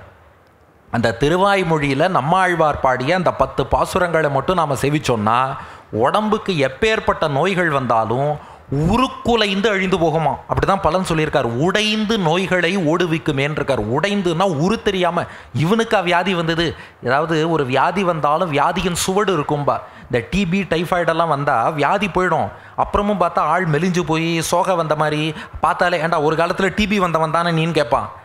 அந்த மாதிரி அந்த நோயின் சுவடு மிச்சம் இருக்குமா. ஆனால் அந்த நோயின் சுவடே தெரியாமல் உருக்குலைந்து போகும்படியாக செய்யக்கூடிய 10 பாசுரங்கள்னு நம்மாழ்வார் பாடியிருக்கார். எங்கப்பா ரொம்ப நேரமாக பீடிகை தான் இருக்குது, எங்கே பாசுரம்னா திருவாய்மொழியில் முதல் 10ல் 7ஆம் திருவாய்மொழி பதிகம் பிறவி துயரன்னு தொடங்கும். அப்படியே காதில் வாங்கிக்கோங்க, 10 பாசுரங்கள். முதல் பாட்டு, பிறவி துயரற ஞானத்துள் நின்று துறவி சுடர் விளக்கம் தலை பெய்வார் அரவணை ஆழிப்படை அந்தணனை மறவியை இன்றி மனத்து வைப்பாரே. வைப்பாம் மருந்தாம் அடியார்க்கு வல்வினை துப்பாம் புலனைந்தும் துஞ்சக்கெடான் அவன் எப்பால் எவர்க்கும் நலத்தால் உயர்ந்து உயர்ந்து அப்பால் அவன் எங்கள் ஆயர் கொழுந்தே. ஆயர் கொழுந்தாய் அவரால் புடையுண்ணும் மாய பிரானை என் மாணிக்க சோதியை தூய அமுதை பருகி பருகி என் மாய பிறவி மயர்வு அறுத்தேனே. மயர்வர என்னுள்ளே மன்னினான் தன்னை உயர்வினையே தரும் ஒன்சுடர் கற்றையை அயர்வில் அமரர் ஆதி கொழுந்தை என் இசைவினை என் சொல்லி யான் விடுவேனோ. விடுவேனோ என் விளக்கை என் ஆவியை நடுவே வந்து உய்யக்கொள்கின்ற நாதனை தொடுவே செய்து இள ஆய்ச்சியர் கண்ணினுள் விடவே செய்து விழிக்கும் பிரானையே. பிரான் பெருநிலம் கீண்டவன் பின்னும் விராய்மலர் துழாய் வைந்த முடியன் மராமரம் எய்த மாயவன் என்னுள் இரான் எனில் பின்னை யான் ஒட்டுவேனோ. யானொட்டி என்னுள் இருத்துவம் என்றிலன் தானொட்டி வந்தென் தனி நெஞ்சை வஞ்சித்து ஊனொட்டி நின்றன் உயிரில் கலந்து இயல்வான் ஒட்டுமோ இனி என்னை நிகழ்க்கவே. என்னை நிகழ்க்கிலும் என்னுடைய நல்நெஞ்சம் தன்னை அகல்விக்கத் தானும் இல்லான் இனி பின்னை நெடும்பனை தோள்மகள் பீடுடை முன்னை அமரர் முழுமுதலானே. அமரர் முழுமுதல் ஆகிய ஆதியை அமரர்க்கு அமுதீந்த ஆயர் கொழுந்தை அமர அழும்பத் துழாவியன் ஆவி அமரப் பருகிற்று இனி அகலுமோ. அகலில் அகலும் அணுகில் அணுகும் புகழும் அரியன் பொருவல்லன் எம்மான் நிகரில் அவன் புகழ் பாடி இழைப்பிலம் பகலும் இரவும் படிந்து குடைந்தே. இதான் அந்த 10 பாட்டு. இந்த 10 பாட்டை சிங்கப்பூர் ஸ்ரீனிவாச பெருமாளில் வெங்கடேஷ் வந்து உபன்யாசத்துக்கு நடுவில் சொன்னால் அதை நீங்களும் கேட்டவாளுக்கு என்ன பலன்? ஆழ்வார் பாடுறார், குடைந்து வண்டுண்ணும் துழாய் முடியானை அடைந்த தென்குருகூர் சடகோப்பன் மிடைந்த சொற்றொடை 1020 உடைந்து நோய்களை ஓடுவிக்குமே. நோய்கள் அத்தனை பேரும் உடஞ்சு உருக்குலைந்து போகும்படியாக இந்த 10 பாசுரத்தை கேட்டுட்டு பெருமாள் நமக்கு அனுகிரகம் பண்ணுவார். அப்போ எல்லாவித உடல் நோய்க்கும் மருந்திடுவது என் கடமை, ஆற்றுவது அவன் கருணை. Doctor dresses the wound but it is God who heals it. அதனால் பகவான் தான் உடல் நோய்க்கு மருத்துவம்னு பார்த்துட்டோம். ரெண்டாவது, இப்போ மனநோய்க்கு வருவோம். இந்த உடல் நோய்ங்கிறது கூட அப்படி இப்படி சமாளித்து ஏதோ ஒரு வைத்தியம் பண்ணி அஃப்கோர்ஸ் ஒரு வில் பவர் இருந்தால் தாண்டி வந்துடுறோம். இந்த உள்ள நோய் மனநோயின்னு இருக்கு பாருங்க, அதுதான் பெரிய வியாதியாம். ஒரு பழமொழியே சொல்லுவா, ஆதி போயிட்டா வியாதி போயிடும்னு. கேட்டிருக்கா? ஆதி போயிட்டா வியாதி போயிடும். அது என்ன ஆதி? நோயை குறித்த பயத்துக்கு ஆதின்னு பேர். வியாதினா நோய். ஒரு சர்வே எடுத்துகிட்டு சொல்கிறான், நோயால் மரணம் அடைபவர்களை விட நோயை குறித்த பயத்தால் மரணம் அடைபவர்கள் தான் ஜாஸ்திங்கிறா. அப்போ ஆதிங்கிறது தான் மனநோய். ஒருத்தனுக்கு ஒன்றும் இல்லை, டயபெட்டிஸ் வந்திருக்கும், பரவாயில்ல டெய்லி எக்ஸசைஸ் பண்ணுவோம், ஃபுட் ரெஸ்ட்ரிக்ஷன் ஃபாலோ பண்ணுவோம், தேவைப்பட்ட மாத்திரை இல்லைன்னா diet and food plus exercise இதுலேயே கூட நம்மளால் கண்ட்ரோல் பண்ண முடியும். ஆனால் நம்மால் என்ன பண்ணிடுவான்னா, ஐயோ எனக்கு சுகர் வந்துருத்தே இதை பற்றி புலம்பி பேசி அதனால ஒரு டிப்ரெஷன் மனநோய் வருது பாருங்க, அதுக்கு ட்ரீட்மெண்ட் பண்ணுறது தான் கஷ்டம். ஒரு சின்ன உதாரணம் சொல்கிறேன். அடியன் முன்னாடி ஒரு கவர்மெண்ட் ஹாஸ்பிட்டலில் ஒர்க் பண்ணேன். அங்கே எனக்கு ஒரு வெள்ளிக்கிழமை பேஷண்ட்டுன்னு ஒருத்தர் வருவார். ஒரு 75 வயசு பெரியவர். கரெக்டாக ஒவ்வொரு வெள்ளிக்கிழமையும் கார்த்தால 7:30 மணிக்கு முதல் டோக்கன் போட்டுட்டு நம்மள்கிட்ட வந்துடுவார். முதல் வெள்ளிக்கிழமை கார்த்தால 7:30 மணி ஓபியில் போய் உட்கார்றேன். நேராக வந்தார். முதல் டோக்கன். சொல்லுங்கள் சார் என்ன பண்ணுறதுன்னு. சார் எனக்கு அடிக்கடி யூரின் போகிறது, சுகர் இருக்கான்னு டெஸ்ட் பண்ணுங்கன்னார். டெஸ்ட் எழுதி கொடுத்தேன். செக் பண்ணிட்டு வந்தார், சுகர் இல்லை. சார் உங்களுக்கு சுகர் இல்லை, கவலையப்பட வேண்டாம், போயிட்டு வாங்கன்னு அனுப்பிட்டேன். ஒரு வாரம் வரல. அடுத்த வெள்ளிக்கிழமை அதே 7:30 மணி அதே முதல் டோக்கன், அதே 75 வயசு பெரியவர் மறுபடியும் வந்தார். சார் எனக்கு அடிக்கடி தலை சுற்றுறது, பிபி இருக்கான்னு பாருங்கன்னார். பிபி பார்த்தேன், நார்மலாக தான் இருக்குது, அனுப்பிட்டேன். அப்போ தான் யோசித்தேன், எல்லா பேஷண்ட்டும் ப்ராப்ளத்தை மட்டும்தான் சொல்லுவாங்க, இவர் ப்ராப்ளத்தையும் சொல்கிறார், என்ன டெஸ்ட் பண்ணணும்னு டயக்னோசிஸையும் சொல்கிறாரே, எப்படிரா சொல்கிறாருன்னு யோசித்தேன். அடுத்து ஒரு வாரம் போச்சு. 3வது வெள்ளிக்கிழமை அதே 7:30 மணி அதே நபர், நமக்கு 7:30 தான் வச்சுக்கோங்க, அதே 7:30 மணி அதே நபர் மறுபடியும் என்கிட்டயே வந்தார். வந்து சொன்னார், சார் எனக்கு அடிக்கடி முழுங்கும் போது இந்த இடத்துல வலியாக இருக்குது, தைராய்டு இருக்கான்னு செக் பண்ணுங்கன்னார். என்னடா இது, வியாதியும் சொல்கிறார், மருந்தும் சொல்கிறார், டயக்னோசிஸும் சொல்கிறார். சரி தைராய்டு டெஸ்ட் எழுதி கொடுத்தா 2 நாள் கழிச்சு ரிப்போர்ட் வந்தது, அதுவும் நார்மல், போயிட்டு வாங்கன்ட்டேன். 4வது வெள்ளிக்கிழமை மறுபடியும் அதே 7:30, மறுபடியும் நம்ம 7:30 வந்தார். வந்து நம்மளை பார்த்தார். சொல்லுங்கள் சார்ண்ணே. சார் அடிக்கடி வயத்தில் வலி இருக்குது, ஒரு USG ஸ்கேன் எடுத்து கட்டி இருக்கான்னு பாருங்கன்னார். சரியா போச்சு போ, எல்லாம் இப்படியே சொல்லிட்டு இருக்காரு. அதுவும் பார்த்தா வயத்தில் ஒன்றும் இல்லை. கடைசியாக சொன்னேன், சார் இனிமேல் வியாழக்கிழமை ராத்திரி டிவி பார்க்காதீங்கன்னு. சரின்னார். அடுத்த வெள்ளிக்கிழமை அவர் வரல. இந்த ரகசியம் எப்படி புரிஞ்சதுன்னு கேட்குறேடா. வியாழக்கிழமை ராத்திரி 10:30 மணிக்கு மருத்துவ நேரம்னு டிவியில் ஒரு ப்ரோக்ராம் போடுறான். வியாழன் ராத்திரி 10:30 மணிக்கு மருத்துவ நேரத்தில் ஒரு டாக்டர் வந்து உடம்புக்கு என்னென்ன நோய்களுக்கெல்லாம் என்னென்ன அறிகுறிகள்னு 10:30லேருந்து 11 மணி வரைக்கும் சொல்கிறார். 11 மணிக்கு மேலே இந்த கிழவருக்கு தூக்கம் இல்லாமல் இதெல்லாம் கேட்டுட்டு ஒருவேளை இதெல்லாம் நமக்கு இருக்குமோன்னு யோசிச்சா அடுத்த நாள் கார்த்தால இருக்குன்னு தான் தோணும். ஏன்னா ஹியூமன் சைக்காலஜி என்னென்னா, நீங்கள் எந்த நோய்க்கான அறிகுறிகளை படித்தாலும் இதெல்லாம் நமக்கு இருக்கோன்னு தோணும். இந்த வாட்ஸ்அப்பில் நிறைய பேர் அனுப்புவா பாருங்க, உங்களுக்கு இது இருந்ததுன்னா அந்த பிரச்சனை, ஒன்றுமே கிடையாது. அது சும்மா வாட்ஸ்அப்பில் ஃபார்வேர்ட் பண்ணுறவா அவளே படிக்க மாட்டா, உங்களை கன்ஃபியூஸ் பண்ணுறதுக்காக அனுப்பி விட்ருவா வாட்ஸ்அப் ஃபார்வேர்டுன்னு சொல்லி. அவனும் அதுக்காகத்தான் வைக்கிறான், 5 பேருக்கு மேலே நீ ஃபார்வேர்ட் பண்ணக்கூடாதுன்னு. பரவாயில்ல, நான் 5 பண்ணுறேன்னு 500 பேருக்கு நம்மால் ஃபார்வேர்ட் பண்ணுவான். இந்த மாதிரி இவர் ராத்திரி 11 மணிக்கு மேலே தூக்கம் வராமல், ஓஹோ நிறையா யூரின் போனால் சுகர் இருக்கோன்னு யோசிச்சு அவருக்கு நிறைய யூரின் போகிற மாதிரி ஃபீலிங் வந்து சுகர் இருக்கான்னு பாருன்னு நம்மக்கிட்ட வரார். டிவி பார்க்காதேன்னா முடிஞ்சு போச்சு. அப்போ எதுக்கு இதெல்லாம் சொன்னோன்னா, நம்ம கதையை சொல்லணுன்ட்டு இல்லை, என் கதையை நான் தான் சொல்லி ஆகணும், அது வேறு விஷயம். ஆனால் மனோவியாதிங்கிறது இருக்கே, இதுதான் ரொம்ப பயங்கரமானது. உடம்பு வியாதிக்கு கூட ஏதோ ஒன்று வைத்தியம் பண்ணிடுறோம். இந்த மனநோய் இருக்கே, இதுக்கெல்லாம் மருந்து கொடுத்தாலும் பெருசாக தூக்க மருந்து தான் கொடுப்பா. அதுக்கு கவுன்சிலிங் தான் சிறந்த வைத்தியம்ங்கிறான். வந்து கலந்த ஆலோசனைன்னு டாக்டர்கிட்ட போய் உட்காரணும், 5 சிட்டிங் 10 சிட்டிங் 15 சிட்டிங் உட்காருன்னு. ஆனால் இந்த உலகத்திலேயே பெஸ்ட் சைக்காட்ரிக் கவுன்சிலிங் கொடுத்தது யார் தெரியுமா? கிருஷ்ணன் கொடுத்த பகவத்கீதை. அர்ஜுனனுடைய மனநிலையை நினச்சி பாருங்க, ஒரு நிமிஷம் குருக்ஷேத்திரத்தை நினச்சி பாருங்க, இதை விட பெஸ்ட் கவுன்சிலிங்கே கிடையாது. குருக்ஷேத்திர போர்க்களம், இந்த பக்கம் 7 அக்ஷௌகிணி பாண்டவ சேனை திரண்டு இருக்குது, இந்த பக்கம் 11 அக்ஷௌகிணி கௌரவ சேனை திரண்டு இருக்கு. நடுவில் போர் புரிந்து தர்மத்தை நிலைநாட்டுவதற்காக அர்ஜுனன் வருகிறான். அர்ஜுனனுக்கு தேரோட்டியாக நம்ம பார்த்தசாரதி பெருமாள் கண்ணன் தேரோட்டின்னு வரான். அப்போ அர்ஜுனன் கண்ணன்ட்ட சொல்கிறான், நான் சண்டை போடணும்னா இருபுறமும் எந்தெந்த வீரர்கள்லாம் இருக்காங்கன்னு முதல்ல அசஸ் பண்ணணும். இப்போது நம்ம உபன்யாசம் பண்ண வரோம்னாலே அப்போவே பார்த்துக்கணும், எவ்வளோ பேர் இருக்கா, கூட்டம் எது வரைக்கும் இருக்குது, அதில் எந்த ஏஜ் குரூப்பில் இருக்கா, ஆண்கள் எவ்வளோ பெண்கள் எவ்வளோ, இதெல்லாம் நாம் பார்த்து அசஸ் பண்ணிட்டா தான் அதுக்கேற்ற மாதிரி உபன்யாசம் பண்ண முடியும். இல்லைன்னா எனக்கு இதெல்லாம் தெரியும்ப்பா, நான் ப்ரிப்பேர் பண்ணின்னு வந்திருக்கேன், நீ கேட்டு தான் ஆகணும்னு உட்கார வச்சு பேசினா அப்புறம் யாரும் கேட்க மாட்டா. அதனால் மக்கள் எத்தனை பேர் வந்திருக்கா, அவள் என்ன விரும்புவா, அதை தெரிஞ்சு அந்த டேஸ்ட்டுக்கு நாம் கொடுக்கணும் இல்லையா? அதுபோல் ஒரு போர் வீரன் சண்டைக்கு வரான்னா தன் பக்கம் யார் இருக்கா, எதிராளி யார் இருக்கான்னு தெரிஞ்சுக்கணும். அதனால் கிருஷ்ணன்ட்ட சொல்கிறான், சேனையோர் உபயோர் மத்தியே ரதம் ஸ்தாபயமே அச்சுதா. கண்ணா, 2 சேனைக்கு நடுவில் நீ தேவை நிறுத்திடு, நான் 2 சேனையும் பார்க்குறேன்.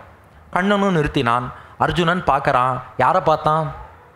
ரதகஜ துரக பதாதிகளை பார்க்கல, அந்த சேனைகளை பார்க்கல. தத்ராபஷ்யத் ஸ்திதான் பார்த்தா பித்ருன் அத பிதாமகான் ஆச்சாரியான் மாதுலான் பிராத்ருன் புத்ரான் பௌத்ரான் சகிங்ஸ்ததா ஸ்வசுரான் சுஹிருதச்சைவ சேனையூர் உபயோரப்பி. 2 சேனையிலையும் அண்ணன் தம்பி பங்காளிகள் மாமன்மார்கள் பாட்டன்மார்கள் ஆச்சாரியர்கள் இது போன்ற நண்பர்கள் சுற்றத்தார் உறவினர் யாரெல்லாம் உண்டோ இவர்களையெல்லாம் இரு சேனையிலையும் பார்க்குறான். இவர்களை வீழ்த்தினாலே ஒழிய வெற்றி கிடையாது, அவர்களை பலி கொடுத்தாலே ஒழிய வெற்றி கிடையாது. இப்படிப்பட்ட வெற்றி தேவையா? இப்படிப்பட்ட யுத்தம் தேவையா? இவர்களையெல்லாம் கொல்வதா? கலங்கி போனான் அர்ஜுனன். இன்னைக்கு நாம் டிப்ரெஷன்னு சொல்கிறோம் இல்லையா, மன அழுத்தம்னு சொல்கிறோம் இல்லையா, மன அழுத்தத்துக்கு என்னென்ன அறிகுறிகள் உண்டோ அதெல்லாம் அர்ஜுனன்ட்ட தென்படுறது. அவன் சொல்கிறான், காண்டீவம் ஸ்ரம்சத்தே ஹஸ்தாத்து. கண்ணா, என் கையிலிருந்து காண்டீவம் நழுவி விழருதுப்பா. துவச்சைவ பரிதக்கியத்தே, என் உடம்பு தகிக்கிறது கொதிக்கிறது. நச்சசக்னோமி அவஸ்தாத்தும், என்னால் நிற்க கூட முடியலை. பிரமதீவச்ச மே மனஹா, ஐயோ என் மனம் சுற்றுகிறது சுழல்கிறது கலங்குகிறது. ஐயோ கிருஷ்ணா, ஏவ முக்துவா அர்ஜுன சங்கே ரதோபஸ்த உபவிஷத்து விசிருஜ்ய சசரம் சாப்பம் சோக சம்விக்ன மானசா. உள்ளத்திலே கலக்கமும் குழப்பமும் அழுத்தமும் சூழ கலங்கி போய் தேர்தட்டில் அமர்ந்தான் அர்ஜுனன். அமர்ந்த நிலையில் என்ன பண்ணுறதுன்னு தெரியல. கண்ணன்ட்ட சரணாகதி பண்ணுறான். கார்பண்ய தோஷோபகத ஸ்வபாவா பிரிச்சாமி த்வாம் தர்ம சம்மூட சேதாக யத் ஸ்ரேயஸ்யான் நிச்சிதம் ப்ரூஹி தன்மே சிஷ்யஸ்தேகம் ஷாதி மாம் துவாம் பிரபன்னம். ஐயோ கிருஷ்ணா, நான் என் வீரத்தை இழந்து விட்டேன். நான் பற்று வைத்ததாலே என்ன செய்வது செய்யக்கூடாது என்ற புரிதலை இழந்து விட்டேன். தர்மம் என்ன அதர்மம் என்னன்னு தெரியல. வேறு கதியே இல்லாமல் சரணாகதனாக சிஷ்யனாக விழுந்து விட்டேன். எனக்கு எது நல்வழியோ நீ காட்டுன்னு அர்ஜுனன்.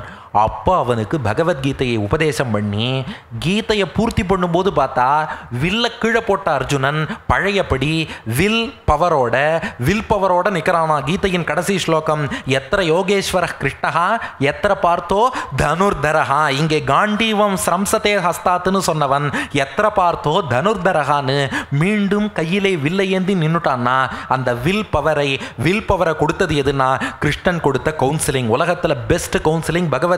போர்க்களத்தில் வந்து நிற்கிறவன் நினச்சி பாருங்க, ஒரு ஆர்மியில் சண்டை போடுறதுக்காக வந்த ஒரு சோல்ஜர் திடீர்னு நான் அஹிம்சை தான் உயர்ந்த தர்மம் சண்டை போட மாட்டேன்னு சொல்லிட்டா என்ன ஆகும்?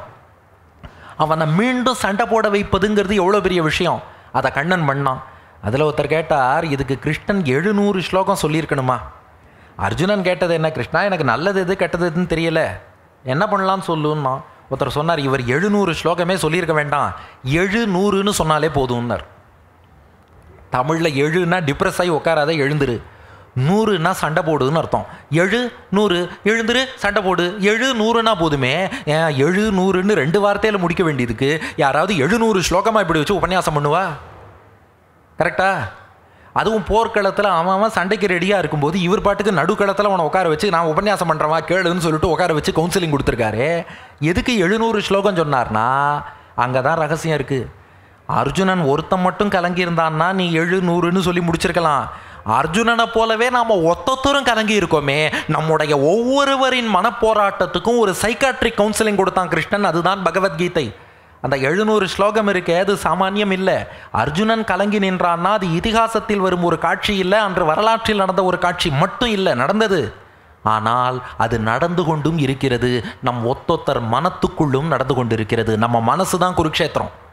குருக்ஷேத்திர யுத்தமாவது 18 நாளில் முடிஞ்சுடுத்து. நம்ம மனப்போராட்டம் முடியவே மாட்டேங்கிறதே. நம்ம மனசும் ஒரு குருக்ஷேத்திரம். அதிலே ஜீவாத்மாவாகிய நாம தான் அர்ஜுனன்.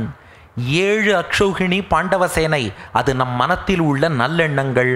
11 அக்ஷௌகிணி கௌரவ சேனை, மனத்தில் உள்ள தீய எண்ணங்கள். இங்கேயும் நல்லதை விட கெட்டது தான் அதிகமாக இருக்குது. அங்கேயும் பாண்டவர்கள் கம்மி, கௌரவர்கள் அதிகம். மனசுலேயும் நல்லெண்ணம் கம்மி, கெட்ட எண்ணம் அதிகம். நாம் ஜீவாத்மா தான் அர்ஜுனன். மனசே ஒரு போர்க்களம், குருக்ஷேத்திரம். இதில் நல்லெண்ணம் தீய எண்ணம் ரெண்டுக்கும் நடுவில் நாம் மாட்டிண்டு மென்டல் டர்மாயில் நெகட்டிவிட்டி அப்படியே சிக்கி சின்னாபின் ஆறாம். ஒரு ஜீவாத்மாவுக்கும் என்ன பண்ணுறதுன்னு தெரியல. We are in a fix. அர்ஜுனனுக்கு பாண்டவர்களோடு சேர்ந்து போரிடுவதா அல்லது கௌரவர்கள் மீது உள்ள பற்றாலே போர் புரியாமல் இருப்பதா அப்படின்னு குழப்பம். நமக்கும் பெரியோர்கள்லாம் சொல்லியிருக்காங்க, இதுதான் தர்மம். பெருமாள் இருக்கார், அந்த வழியில் போவதா, அல்லது அதர்மத்தில் ஆசை, உலகியல் ருச்சி, அதனால் தப்பான வழியில் போகிறதா? அப்போ புத்தி என்ன சொல்கிறது? நல்ல வழியில் போங்கிறது. மனசு என்ன பண்ணுறது? கெட்டதில் ஆசை காட்டுறது. அப்போ பாண்டவ சேனையா கௌரவ சேனையா? நல்லெண்ணமா தீய எண்ணமா? போர் புரிவதா வேண்டாமா? செய்வதா வேண்டாமா? குழம்பி போய் ஒவ்வொரு நாளும் மென்டல் டர்மாயில். இதுதான் நம்ம டிப்ரெஷனுக்கெல்லாம் காரணம். இப்போ இதற்கு ஒரு தீர்வு கொடுக்கத்தான் கண்ணன் பகவத்கீதையை உபதேசம் பண்ணுறான். அதனால் அது அர்ஜுனனை மட்டும் பார்த்து சொன்னது இல்லை, நம்ம எல்லாரையும் பார்த்து சொன்னது. கிருஷ்ணனை பார்த்தசாரதின்னு சொல்கிறோம் இல்லையா? பார்த்தசாரதினா என்ன? பார்த்தன்னா அர்ஜுனன், அவனுக்கு தேரோட்டினார் பார்த்தசாரதி. ஒருத்தர் கேட்டார், அர்ஜுனனுக்கு எவ்வளவோ பேர் இருக்குது. விஜய சாரதின்னு சொல்லலாம், அர்ஜுன சாரதின்னே சொல்லலாம், பார்த்திப சாரதின்னு சொல்லலாம், சவ்யசாச்சி சாரதின்னு சொல்லலாம், தனஞ்சய சாரதின்னு சொல்லலாம். ஆனால் அதெல்லாம் விட்டுட்டு ஏன் பார்த்த சாரதின்னு மட்டும் சொல்கிறோம்? இது ஆச்சாரியர்கள் ரசித்து சொல்கிறா. அர்ஜுனன் கலங்கி நின்னா இல்லையா? கலங்கி நின்ன அர்ஜுனனை மட்டும் பார்த்த சாரதி கிடையாது, அர்ஜுனனை போலவே கலங்கி இருக்கும் நம் எல்லோரையுமே பார்த்த சாரதி. அதனால தான் ஒரு பார்த்த சாரதி. அப்போவே பார்த்தாராம் அந்த சாரதி. ஆகா, எல்லாரும் கலங்கி போயிருக்கா. பார்த்த சாரதி, நம்மை அன்றே பார்த்த சாரதி அப்போதே கணித்து, கலியுகத்தில் உனக்கு ஒரு மென்டல் ஸ்ட்ரெஸ்ஸோ டிப்ரெஷனோ இது போல் கவலையோ ஒரு ஃபிக்ஸோ டயலமாவோ வந்தால் அதை எப்படி டீல் பண்ணணும் 3 பாயிண்ட் ஃபார்முலாவாக பகவத்கீதையில் கொடுக்குறான். பாயிண்ட் நம்பர் 1, நான் உடம்பில்லை ஆத்மானு புரிஞ்சுக்கோ. இதுதான் முதல் பாயிண்ட். ஏன்னா எந்த கவலை வந்தாலும் நாம் என்ன பண்ணுவோம்? அந்த கவலைக்குள்ளேயே போய் மூழ்கிடுறோம். முதல்ல அந்த கவலையை தள்ளி வச்சுட்டு, நாம் இந்த உடம்பா கிடையாது, ஜீவாத்மா, இதை புரிஞ்சுட்டாலே 90% கவலை போயிடும். நம்மளை உடம்போடு ஐடென்டிஃபை பண்ணிக்கிறதுனால தான் அச்சோ இது என்ன, அவர் என்ன நினைப்பார், இவர் என்ன நினைப்பார், என்னென்னமோ யோசிச்சுட்டு இருக்கோம். நான் உடம்பு கிடையாது, ஜீவாத்மா. இந்த உடம்புக்குள்ளே இருக்கேன். பிறவி பிணியிலேருந்து எப்படியாவது வெளியில் போக வேண்டியது தான் என் லட்சியம். நான் யார்? நான் ஒரு ஜீவாத்மா. இதை புரிந்து கொண்டாலே உடல் ரீதியான ஆசாபாசங்கள்லேருந்து நம்ம விலகிடலாம். இது அர்ஜுனனுக்கும் பொருந்தும். அர்ஜுனன் தன்னை உடம்போடு ஐடென்டிஃபை பண்ணிக்கிறதுனால தானே இவன் சொந்தக்காரன் நண்பன்கிறான். உன்னை ஆத்மா என்று ஜீவாத்மானு பார்க்க தொடங்கினால் அப்போ இந்த ப்ராப்ளம் வராதே. அப்போ உன்னை அறிந்தால், நீ உன்னை அறிந்தால் உலகத்தில் போராடலாம், உயர்ந்தாலும் தாழ்ந்தாலும் தலை வணங்காமல் நீ வாழலாம். அப்போ நான் யார்? ஜீவாத்மான்னு முதல்ல புரிஞ்சுக்கோ. 2வது பாயிண்ட், இந்த மாதிரி எப்போ ஒரு கவலையோ அல்லது என்ன செய்வதுன்னு தெரியாத ஒரு குழப்பமோ வந்தாலும் அப்போ என்ன பண்ணணும்னா, நம்ம கடமை என்னங்கிறத பார்த்து கடமையை செஞ்சிடணும். இந்த ஆசா பாசத்துக்கு இடம் கொடுக்கக்கூடாது. ஏன்னா இந்த ஆசை எப்போதுமே எங்கேயாவது தூண்டி விட்டு நம்மளை மாட்டி விட்டுடும். அந்த நமக்கு என்ன கடமை? நாம் இன்றைக்கி இந்த இடத்துல இந்த நிலைமையில் இருக்கோம். நமக்கு கடமை என்ன பார்க்கணும், அந்த கடமையை செய்யணும். அர்ஜுனன் போர் வீரன், சண்டை போட வேண்டியது அவன் கடமை. அப்போ அந்த கடமையை செஞ்சுடு. அப்போ வேற எந்த பலனையும் எதிர்பார்க்காதே. எப்போ ஒரு குழப்பம் வந்தாலும் கடமையை செஞ்சுடு. இதுதான் பாயிண்ட் நம்பர் 2. உள்ளதை சொல்லி நல்லதை செய்து வருவது வரட்டும் என்றிருப்போம். கண்ணீரெல்லாம் புன்னகையாகும், கடமையின் வழியே நின்றிருப்போம். எங்கே போய்விடும் காலம், அது என்னையும் வாழ வைக்கும். நீ இதயத்தை திறந்து வைத்தால் அது உன்னையும் வாழ வைக்கும். கடமையை பர்ஃபெக்டாக பண்ணிடு. இப்போ 3வது கேள்வி, நீங்கள் சொல்லிட்டு போயிடுவீங்க கடமையை செய்யன்னு. அதனால் ஒரு துன்பம் வந்தால் என்ன பண்ணுறது? அதனால் ஒரு நஷ்டம் வந்தால் என்ன பண்ணுறது? தோல்வி வந்தால் என்ன பண்ணுறதுன்னா, அதுக்கு தான் 3வது பாயிண்ட் கிருஷ்ணன் சொல்கிறான். நீ கடமையை சரியாக செஞ்சேன்னா, பலனில் ஆசை வைக்காமல் பகவானுக்கு செய்கிற பூஜையாக நினச்சி கடமையை செஞ்சுடு. அதில் இன்பமோ துன்பமோ, வெற்றியோ தோல்வியோ, லாபமோ நஷ்டமோ எது வந்தாலும் பகவான்கிட்ட அர்ப்பணித்து கடமையை செஞ்சோம் இல்லையா? அந்த கடமையை செய்ய செய்ய நம்ம மனசு தூய்மையாகுமா?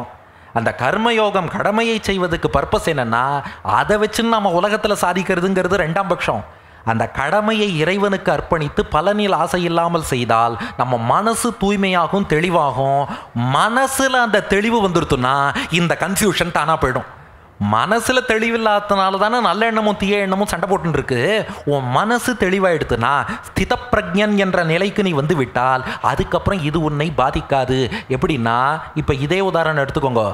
அர்ஜுனன் தன் கடமையாகிய போரை செஞ்சான்னா பாண்டவ சேனை கௌரவ சேனையை வீழ்த்தும்.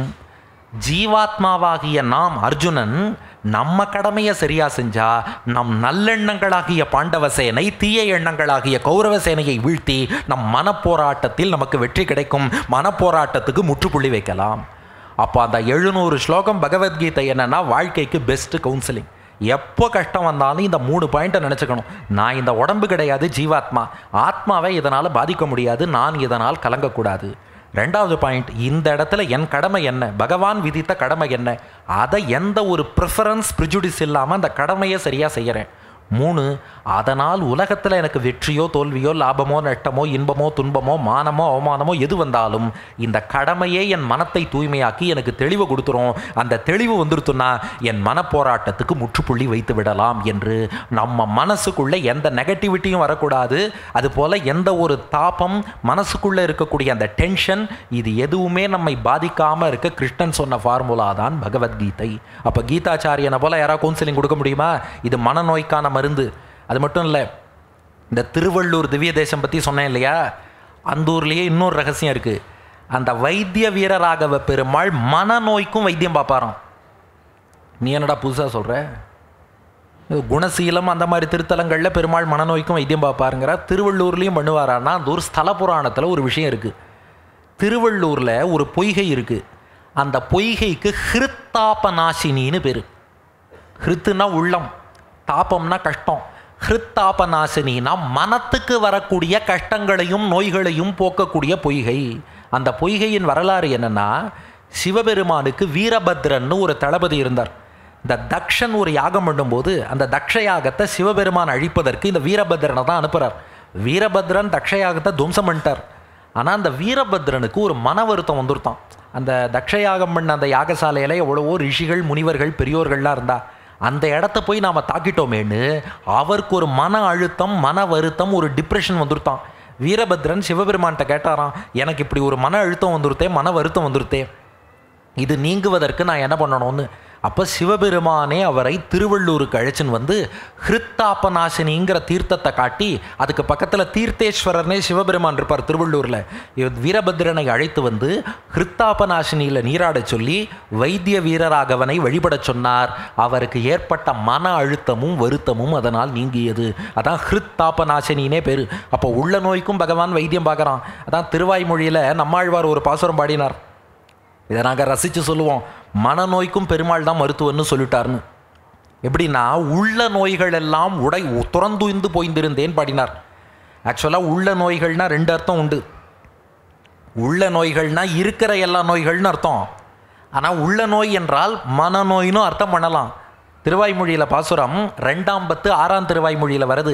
வள்ளலே மதுசூதனா என் மரகத மலையே உன்னை நினைந்து ஏழ்கள் தந்த எந்தாய் உன்னை எங்கனம் விடுகேன் வெள்ளமே புரை நின் புகழ் குடைந்தாடி பாடி கழித்து உகந்து உகந்து உள்ள நோய்களெல்லாம் துறந்து உய்ந்து போந்திருந்தே.